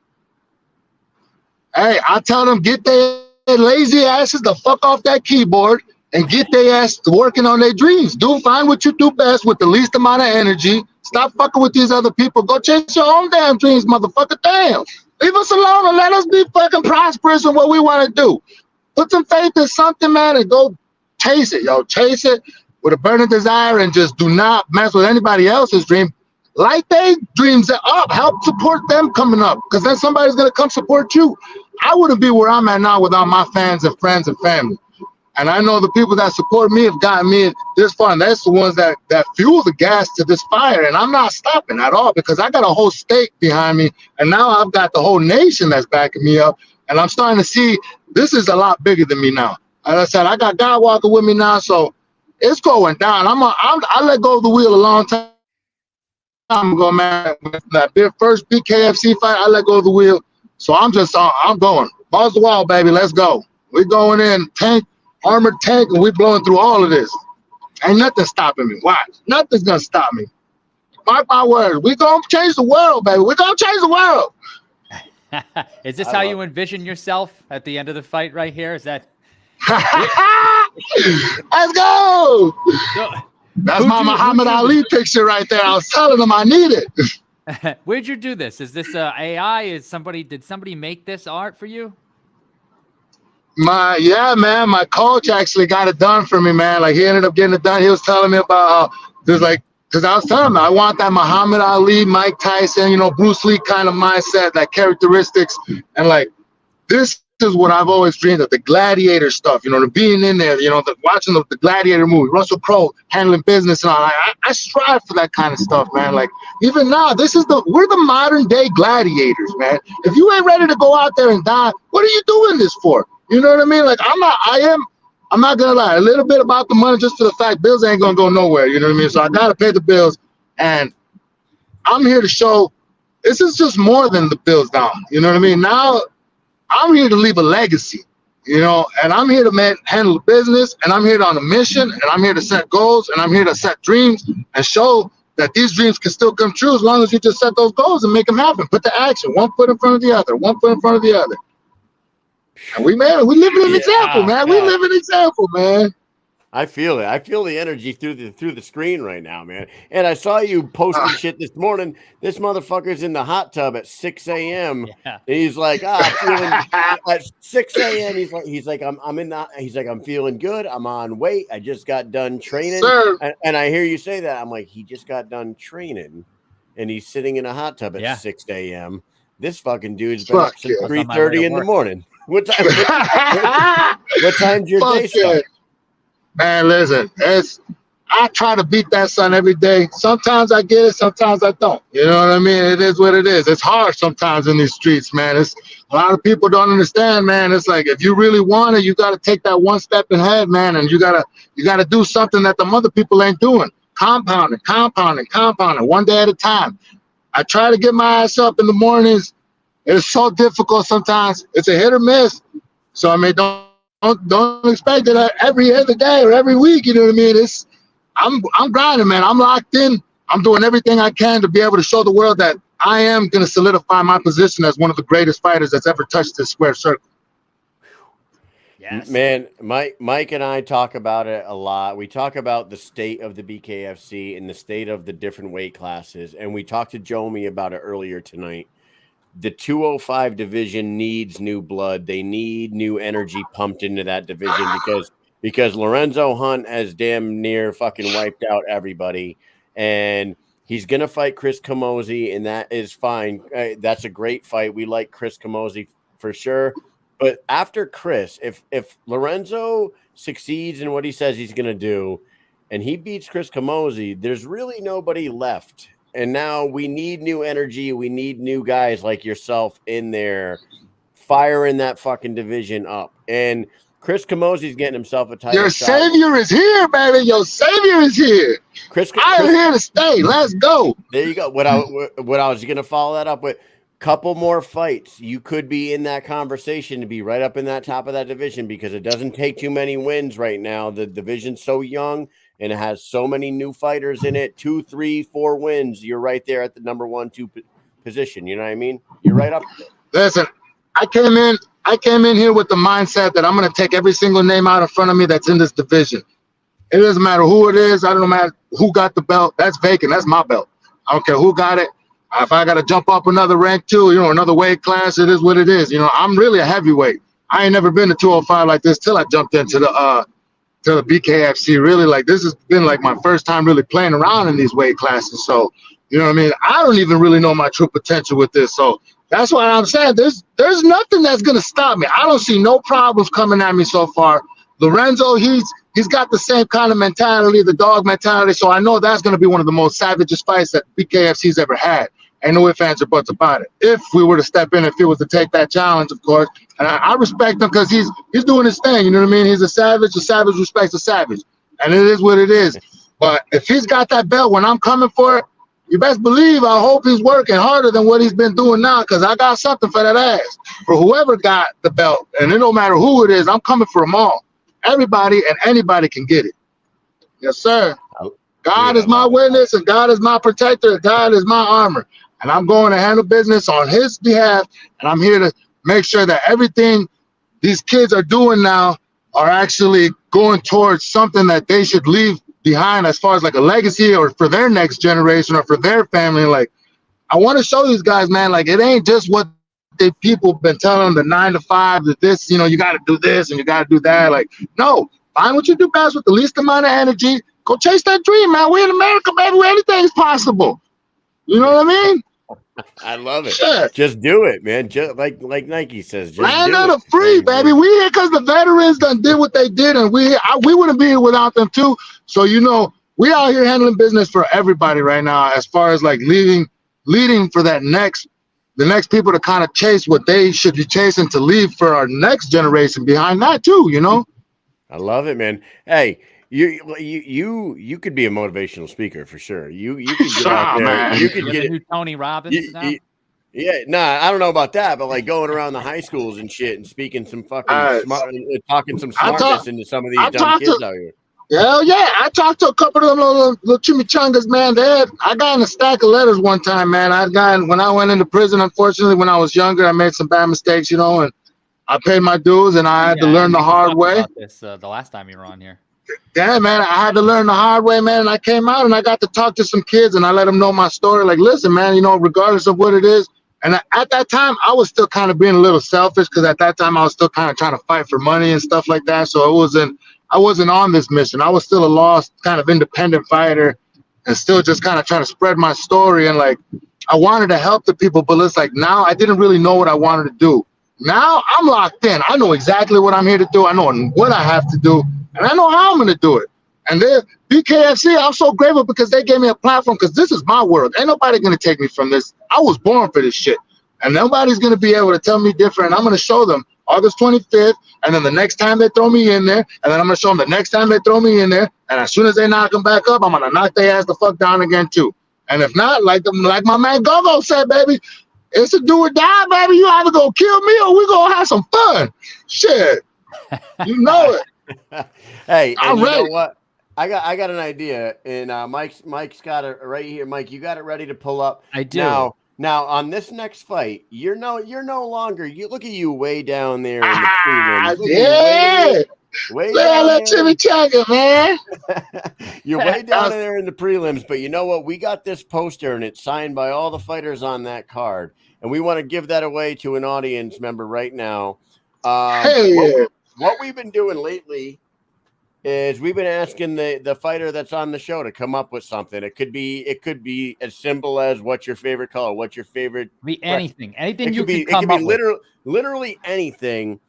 Do you have some sort of question that the audience could possibly answer to win this poster, and then we'll get it mailed out to them so they can hang your pretty face on your chimichanga face on the fucking wall.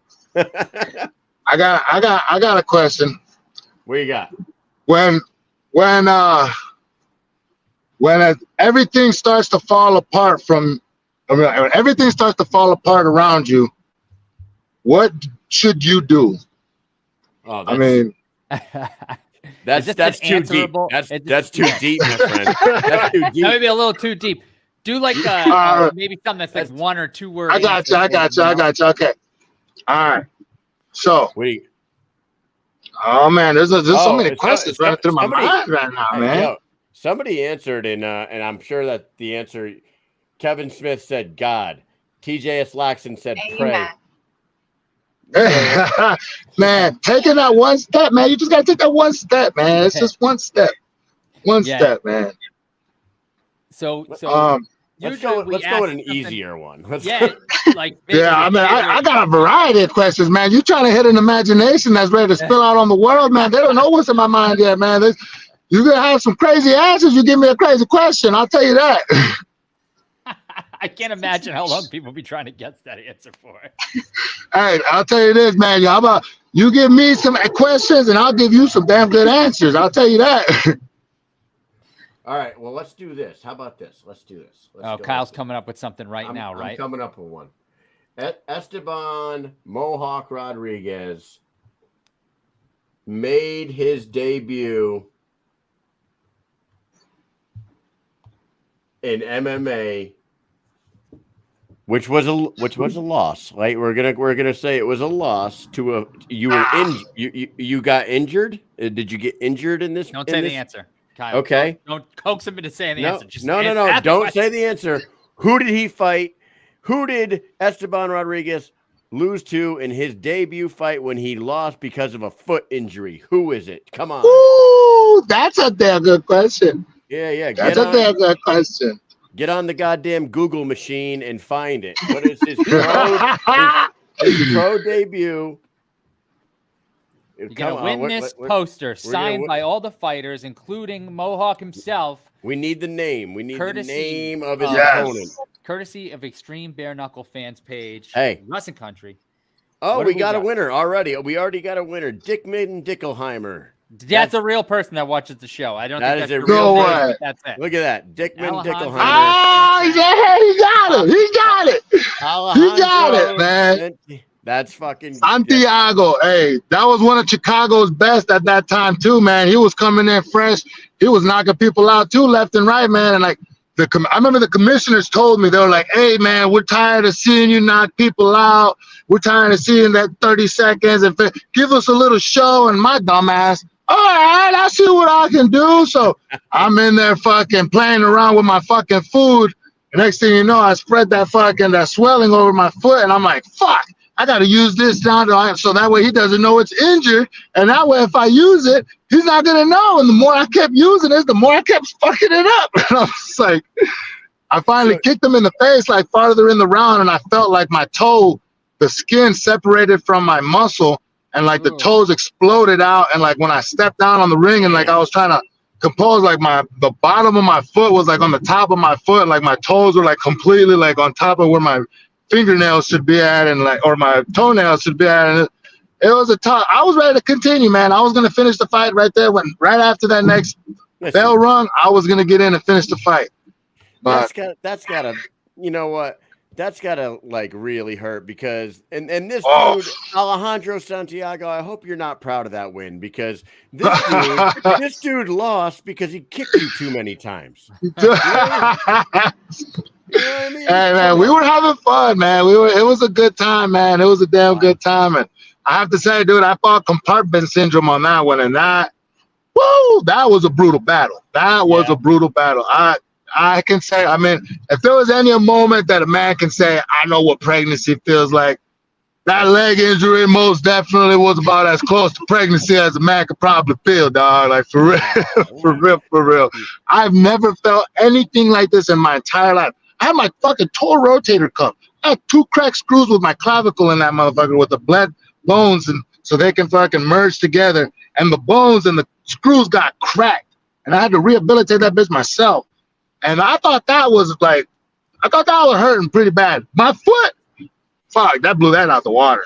I can honestly say, you felt like you're about to push a baby between your big toe and your bro, I had twins, quads or quadruplets. Man, what the fuck? Hey, just thinking about it right now, you got me cringing and shit. I'm over here like, my foot's starting to feel it.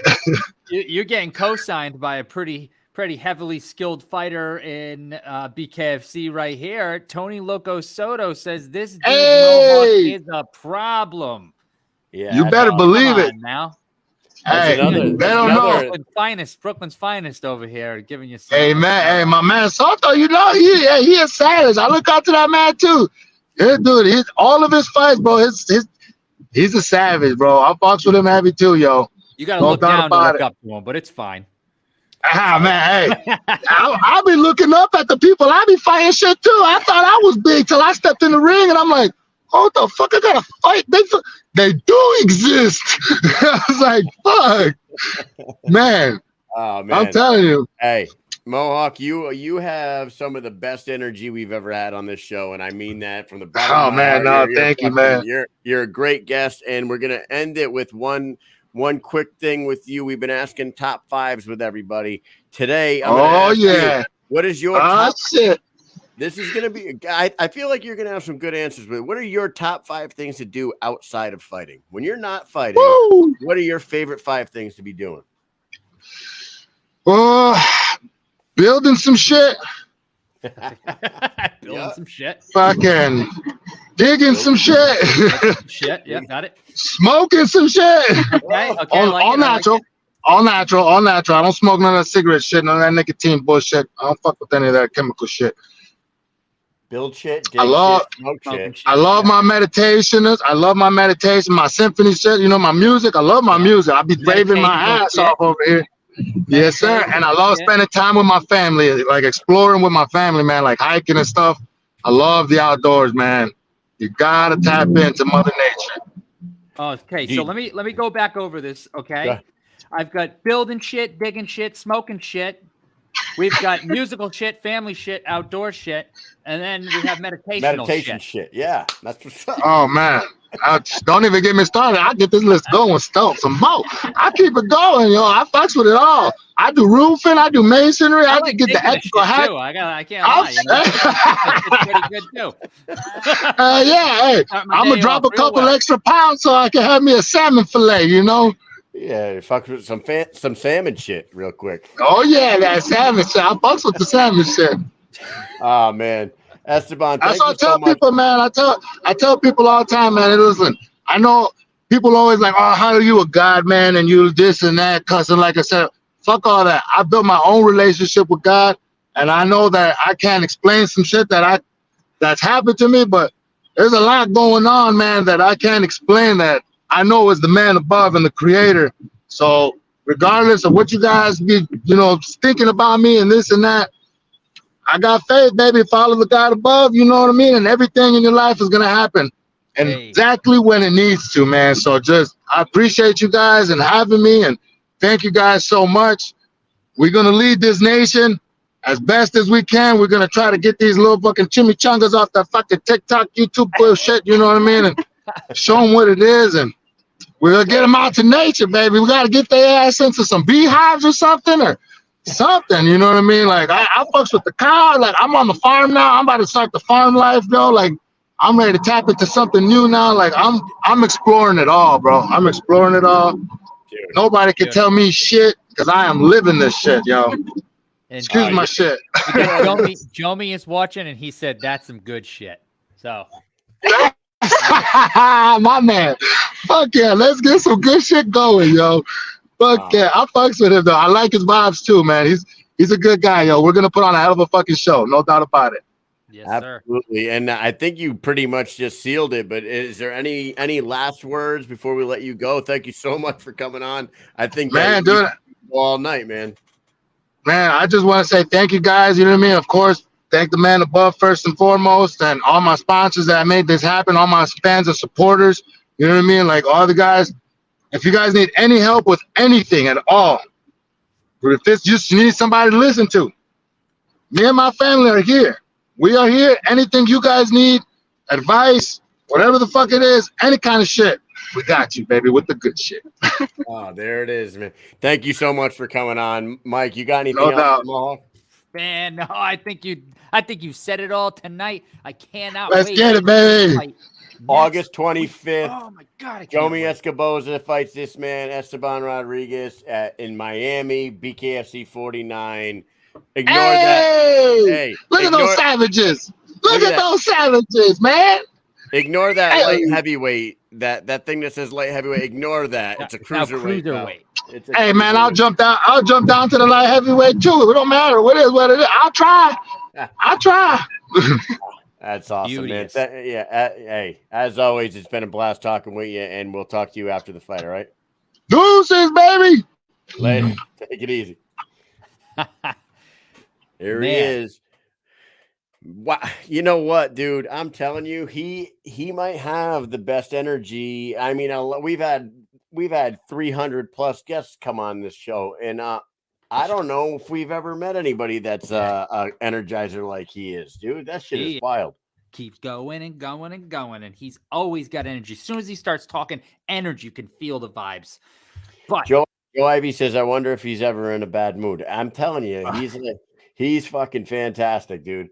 And like Mike and I didn't talk to him before his first fight for whatever reason. No, right. We didn't get him on. And we're like, yeah, we gotta get this dude on here. I mean, he showed out in his first one. He knocked the dude out in like 2 seconds into the second round in the first fight. And then he came on that first time, and that energy was matched again tonight. He's you know what? He might be in the running for guest of the year, Mike. Yeah, he's awesome, man. He is awesome. We gave away that poster. Funny question he put out there at first made me laugh because I was like, yo, we could be here till tomorrow morning. It's too deep, man. It's too deep. It's too deep. Hey, let's give something easy. You got something? Do you have an idea on this Gogo? Check that out, guys. Gogo Slaveski, Braveheart himself, 5-0, 4 knockouts in the BKFC, 8-2 pro boxer. This dude is about to fight Gypsy Lindsey for the BKFC vacant welterweight title. you guys want to have this you want to have this picture Yes. signed. So You want this picture signed and on your wall. So how do they win it? okay, so this is what I'm going to do. Every time we talk about Macedonia and we Yeah. talk about famous people from Macedonia, the number one thing that comes up is Alexander the Great, right? Because Yeah. why not? I mean, why not be compared to Alexander the Great, which he has been many times, right? There's Okay. another famous person that everybody probably knows about, and he played a huge role in things that we have today.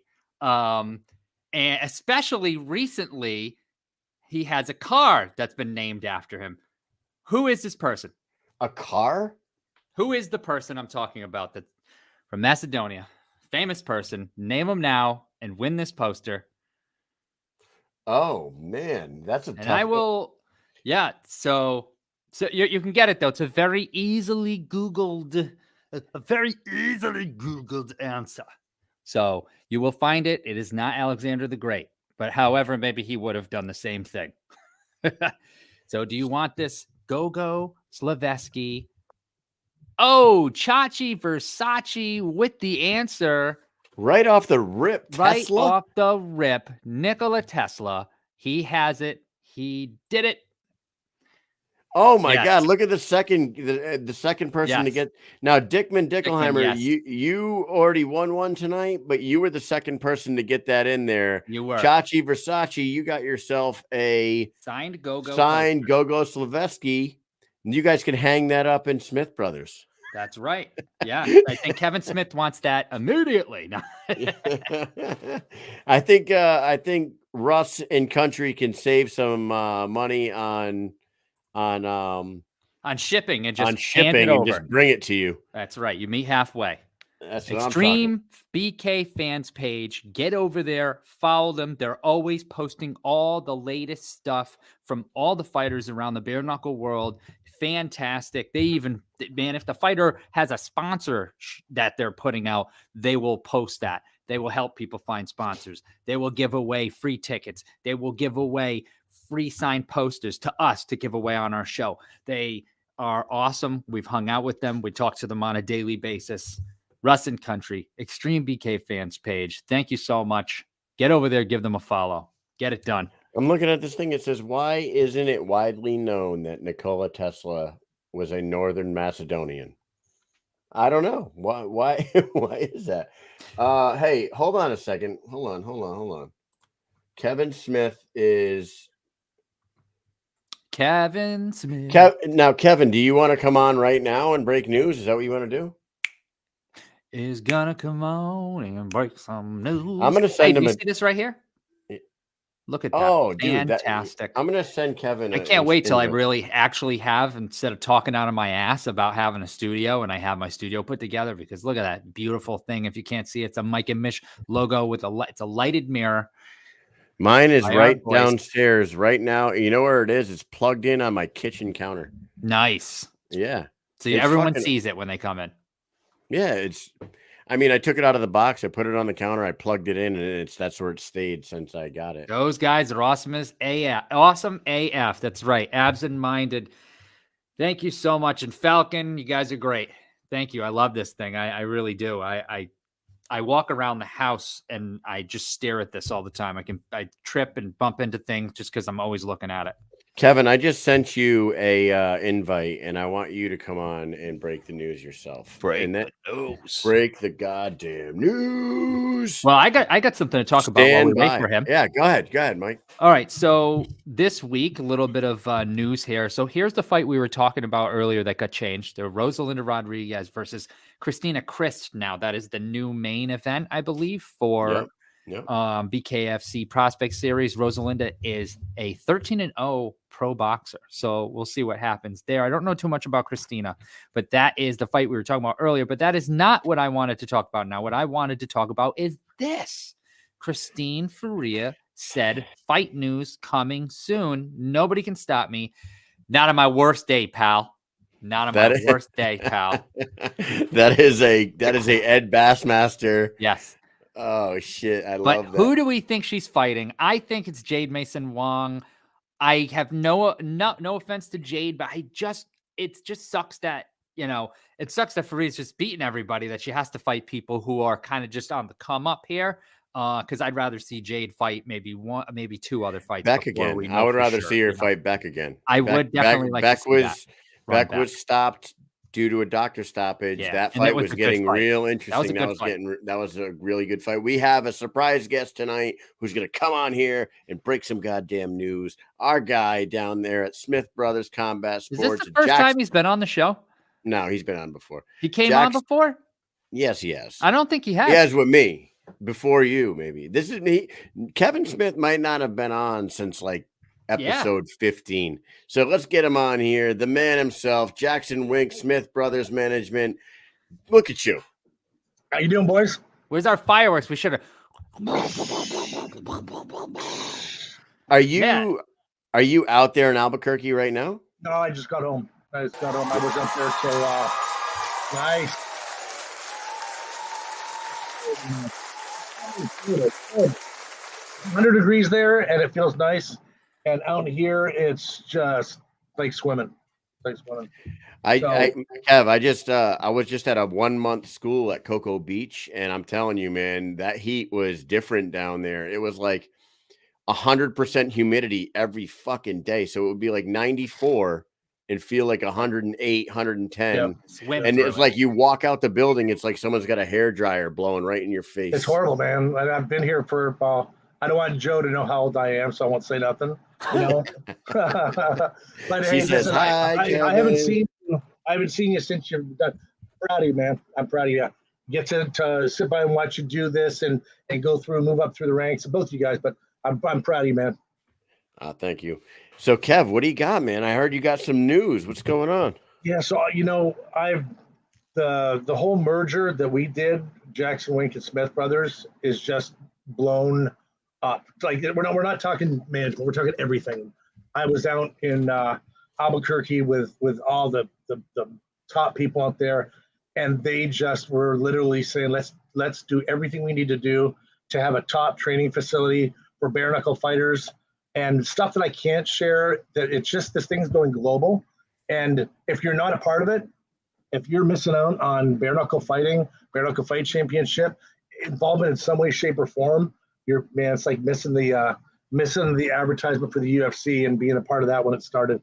So we were out there, and there was a lot of talk about some changes that I'm doing, but I'm sure you guys know over the past month and a half, 2 months, I've got with some of my closest friends that are my fighters, that are my students, my athletes, my brotherhood, my family. And we've got them trained and spent time with the fighters.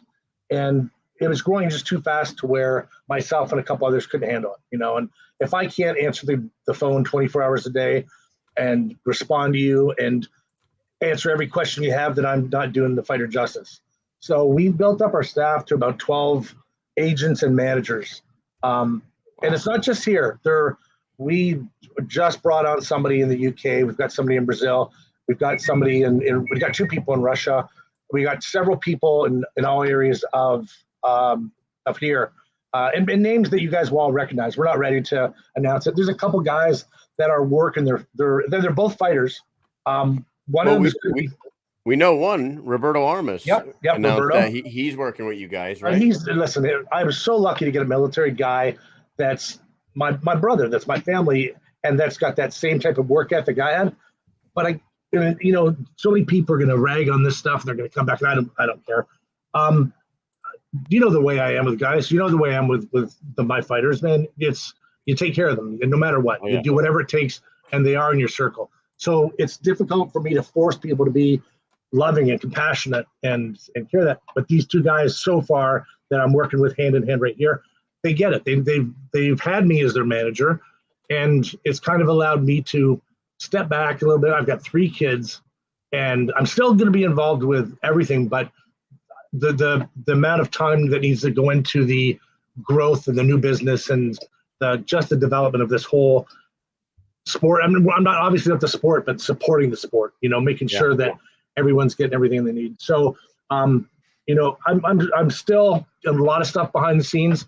I'm really putting a lot of time. I'm going to be in Albuquerque all the time now. And I got 3 babies at home, so I can't be constantly gone. But these guys put a little deal together while I was taking a nap this morning, and yeah, there's a big name that got signed. A big name. Emphasis on big.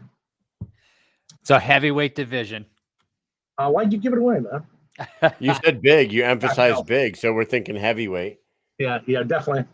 Yeah, I can't see the scrolling on this thing, so. Oh, who's talking? Huh?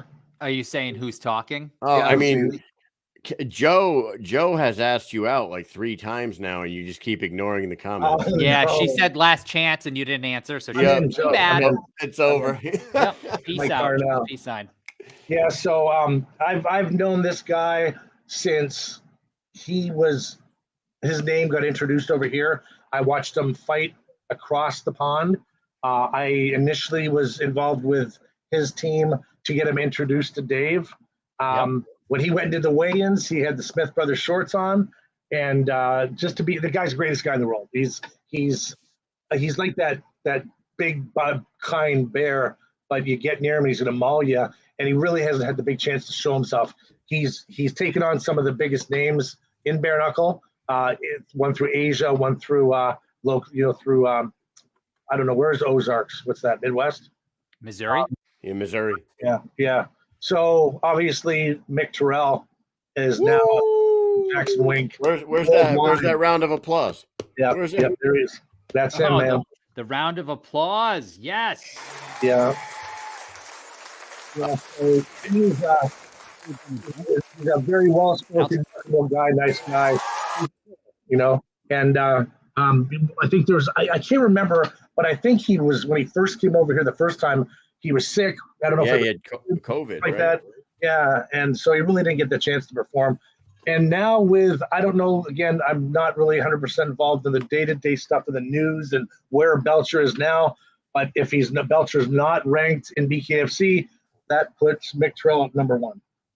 So that's according to Box. That's Box Rec. That's not the BKFC standings. On Box Rec, and I got to tell you, man, the BKFC rankings committee, they need to smarten up on Mick Terrell, because that dude should be planted in that top 5 division. And for some fucking reason, he just ain't. And it doesn't make any sense. He's got one of the best resumes of all bare knuckle heavyweights in the world. He, like you said, he fought Arnold Adams with probably COVID, and it was not a good day for him. And Arnold Adams just happened to be the best in the world at the time. So with that said, man, are you is he like looking to fight sometime soon? He wants to fight. He wants to fight yesterday, and there was talk. I wasn't a part of this talk, obviously, because he had it with some BKFC staff before about him coming back. It didn't happen, and that's the fighting life, right? And same thing. I wanted to touch base on the rankings. Is there anybody that works at BKFC that says those rankings are on point? You hear them say the same thing. It doesn't know, and we don't rely on that. People know who's tough. People know who deserves that spot. I think if you're a bare knuckle fan, you definitely want to see Arnold Adams back in there. But now I know that there's a lot of people that both on this side have become fans, and over in England, all through the UK, that are monster fans of. Like, he's a world champ in 7 or 8 different organizations. Bare knuckle, K1, you name it. I mean, I'm sure you guys can find the photo, lying on the floor, sprawled down with belts all over. He was untouchable. And when the first time he lost, when he was sick, So I know that he wants to fight, and so that's why I'm talking to you. Where's the mirror? I'm talking to you guys. Let's get him a fight. Let's get him something soon. So what that obviously that naturally brings us to the question of the vacant heavyweight title that's out there. And when that title is talked about, the 2 names that keep getting brought up are Big Ben and Arnold Adams, but Mick Terrell's name just keeps getting left out of the conversation. Mick should be in that conversation. He's got a resume longer than the rest of them as far as bare knuckle goes. And, Lorenzo wants to jump up in there, but Lorenzo's busy at 205. So is there a possibility that Jackson Wink Smith Brothers tries to shoehorn Mick into those conversations now? And so you would have to talk to the Jackson Wink Worldwide managers because I'm no longer that. So I'm in building this stuff and all my fighters with me, and it's a transition period. And again, we're not going anywhere. But yes, obviously Mick reached out because he wants to fight. He knows that he's deserving to be up in that spot. It's that simple. That's awesome, man. It's not just and regardless if I was back doing the management stuff 100%, it's up to David Feldman and Nate Shook and the rest of their team on what they feel. The fans have input. The more loud people are, they hear the stuff. I don't think Mick was getting a lot of notoriety and accolades, and there wasn't a lot of people pushing it. So he's got a good team. The three people, there it is right there. That's fantastic. Yeah. The three people that would be working hand in hand, we've got somebody that's based in London that works on, improving their numbers and views on social media, and getting with a couple people. Chachi Versace, the guy's a beast. He draws people everywhere he goes. His graphics alone just get people to stop for 2 seconds and look at somebody. Well, we've got a team about 3 or 4 guys that are going to be working, with Mick to get him visible. The biggest thing is get him visible, get him active. If he needs to come out and do a camp at Jackson Wink, that's something that we're putting for these guys now. There's 60 bands out there. We're not complete. We should be complete about 30 days in regards to the training program. And the training program, the coaching that they're going to have, like we're talking Winklejohn, we're talking involvement from people like Holly Holm and Diego Brandau, Joey Villasenor, there are Roman Greco coaches out there, increasing type of, not increasing, purchasing certain pieces of equipment that we use out here in Florida that we feel are necessary for conditioning the body. And some of the things we're going to go out there, they're not stopping. They're bringing in like top strength conditioning people to work with the bare knuckle people, the Chris Lytles, the people that have been there and seen it and been involved. I don't know if you knew, but Saturday Chris Lytle went out there, worked with their coaches, and put on a MMA transition program. This thing needs to happen. That transition program with Chris and Christine Faria came out. That needs to happen in every city all over the United States. Yep. It really does. It's unreal. I mean, nobody's been up to the Northeast at all. Right. Get up here in the Northeast for sure. Yep. Give me a place to stay. I'll make sure Chris Lytle gets up there. We have places. There's plenty of I have places. a house. Pal's got a house. Yeah. You can stay in the barracks. Yeah, we got plenty of barracks. We got cots and everything. You can sleep right in the shop. Yeah. Hey, you know what? Hey, a rematch between Arnold Adams and Terrell, a healthy Terrell would be fantastic for that vacant title. And that's nothing against Big Ben Rothwell because he's come in and made a splash himself. But everybody knows that Mick wasn't 100% when he fought Arnold the first time. And that should be a conversation. That's fantastic for you guys. I know that like what you're doing out there, what you and Winklejohn, Jackson Wink are doing is insane for this sport. And like just to see Winklejohn on the ring, on the apron, talking in a corner.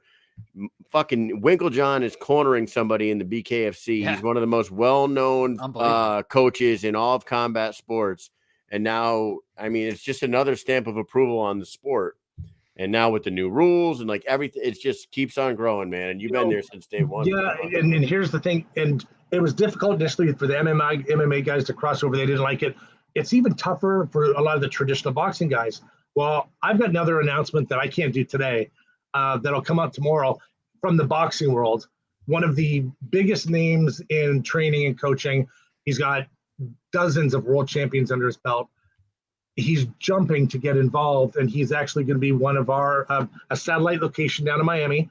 And he's going to be cornering a couple of our amateur fighters, a couple of our pros on Thursday and Friday. I can't say his name yet. You've seen him before. He's worked with several BKFC, and he wants to 100% involvement with this. He came to me. Well, actually, I came to him. We touched base, and we both agreed. And that's where we're starting to feel that from the boxing community, which initially they're like, it wasn't really a good mesh.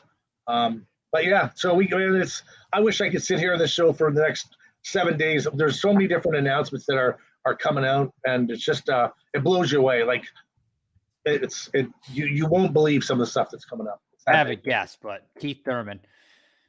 No. He's too pretty. And no, I mean, this is down in Miami. He's down, he's just around the corner from us. But Yeah, well, I'll make sure you guys know. And thank you for letting us do this announcement. Absolutely. And you guys, my boys, my family. So, yeah, thanks, man. And Joe. All right, Kevin, thank you for coming on and breaking that news. And me and Mike will see you in Denver. How about that? Looking forward to it, boys. All right, Yes, brother. sir. Thanks for coming on. We'll talk to you soon. Cheers. Later. Good night. There Night. he is. Yeah, who is Dickman Dickelheimer? Oh, I'm sorry. There's Joe Ivy laughing at Kevin's advances. And Dickman Dickelheimer says Keith Thurman also. So we're thinking alike, because I'm thinking, he's down there. I know he trains. Travis Thompson's always talking about him, right? Yeah, he's a champion. Oh, maybe. I don't know. Maybe Kevin just played that poker face on us. I don't know. Tonight's show was fucking fantastic, Mike. It's good to be back. Yep. It's good to be back in the studio, which is an office in my house, but it's not the Hampton Inn in Florida. Yep. I'm not doing it out of a remote makeshift podcast studio in my room. I loved it. I love being back. All 4 guests tonight: Jomi Escoboza, Gogo Slaveski, Jake Lindsey, and Esteban Rodriguez. If you guys watch this show tonight and are not a fan of all 4 of those guys, you are fucking wrong. Shout out, let's go, boy. Shout out, let's go, boy. Right. Sad news, no shows next week because I'm going to be on vacation with my kids. And when we get back, Mike and I are hosting a watch party at Tom's Watch Bar in Mohegan Sun. So if you guys are in New England or you're within a couple hours of driving to the Mohegan Sun, fantastic amenities there. There's a hotel there. There's awesome gaming. But there's also booze, food, and violence at Tom's Watch Bar, and you could do it with us. So come on down, have a great time. If you live in the area, get the hell over to the casino and have a good time, man. It's going to be fun. If you haven't been there before, we got some swag to give you. And we also have got some giveaways. Like, it's going to be a lot of fun. And hopefully Michael Quigg shows up again too. And we have some poses of his to give away. So he said that it's on his birthday. So I would love to wish him a happy birthday in person at the Mohegan Sun.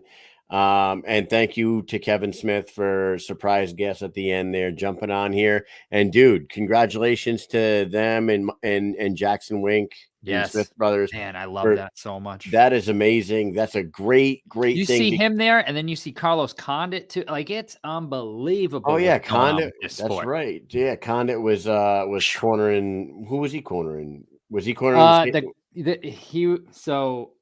remember seeing him there. The guy with all the tattoos all over. Oh yeah, that guy was like wearing a shirt. Who was big for the division? Yeah, he did get man. Though. When you see guys like Winklejohn and Condit showing up, cornering people in this sport, and then the fact that Jackson Wink, it was Entenberg.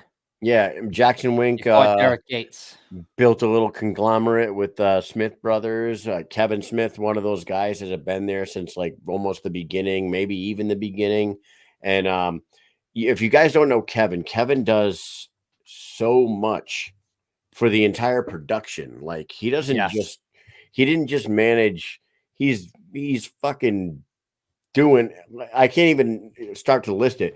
Escorting people, medical shit. He's breaking up fights in the audience. He's just in the beginning, like helping people get to the gym so they can lose weight, to the sauna. Yeah, he's grabbing scales. He's grabbing scales for weight cuts. He's getting them lined directing up. people. Yeah, he's getting them lined up in order for the weigh-ins. Dude, the guy's the man, and I'm glad that we're friends with Kev. And thank you for coming on and letting us know that you guys signed Nick Terrell. That's awesome. Mike, we got no show next week, but we got that watch party. Thank you guys for all tuning in tonight for a 2-hour plus episode. This has been great. You got anything else for the peeps? Mm-mm. Peace. Peace.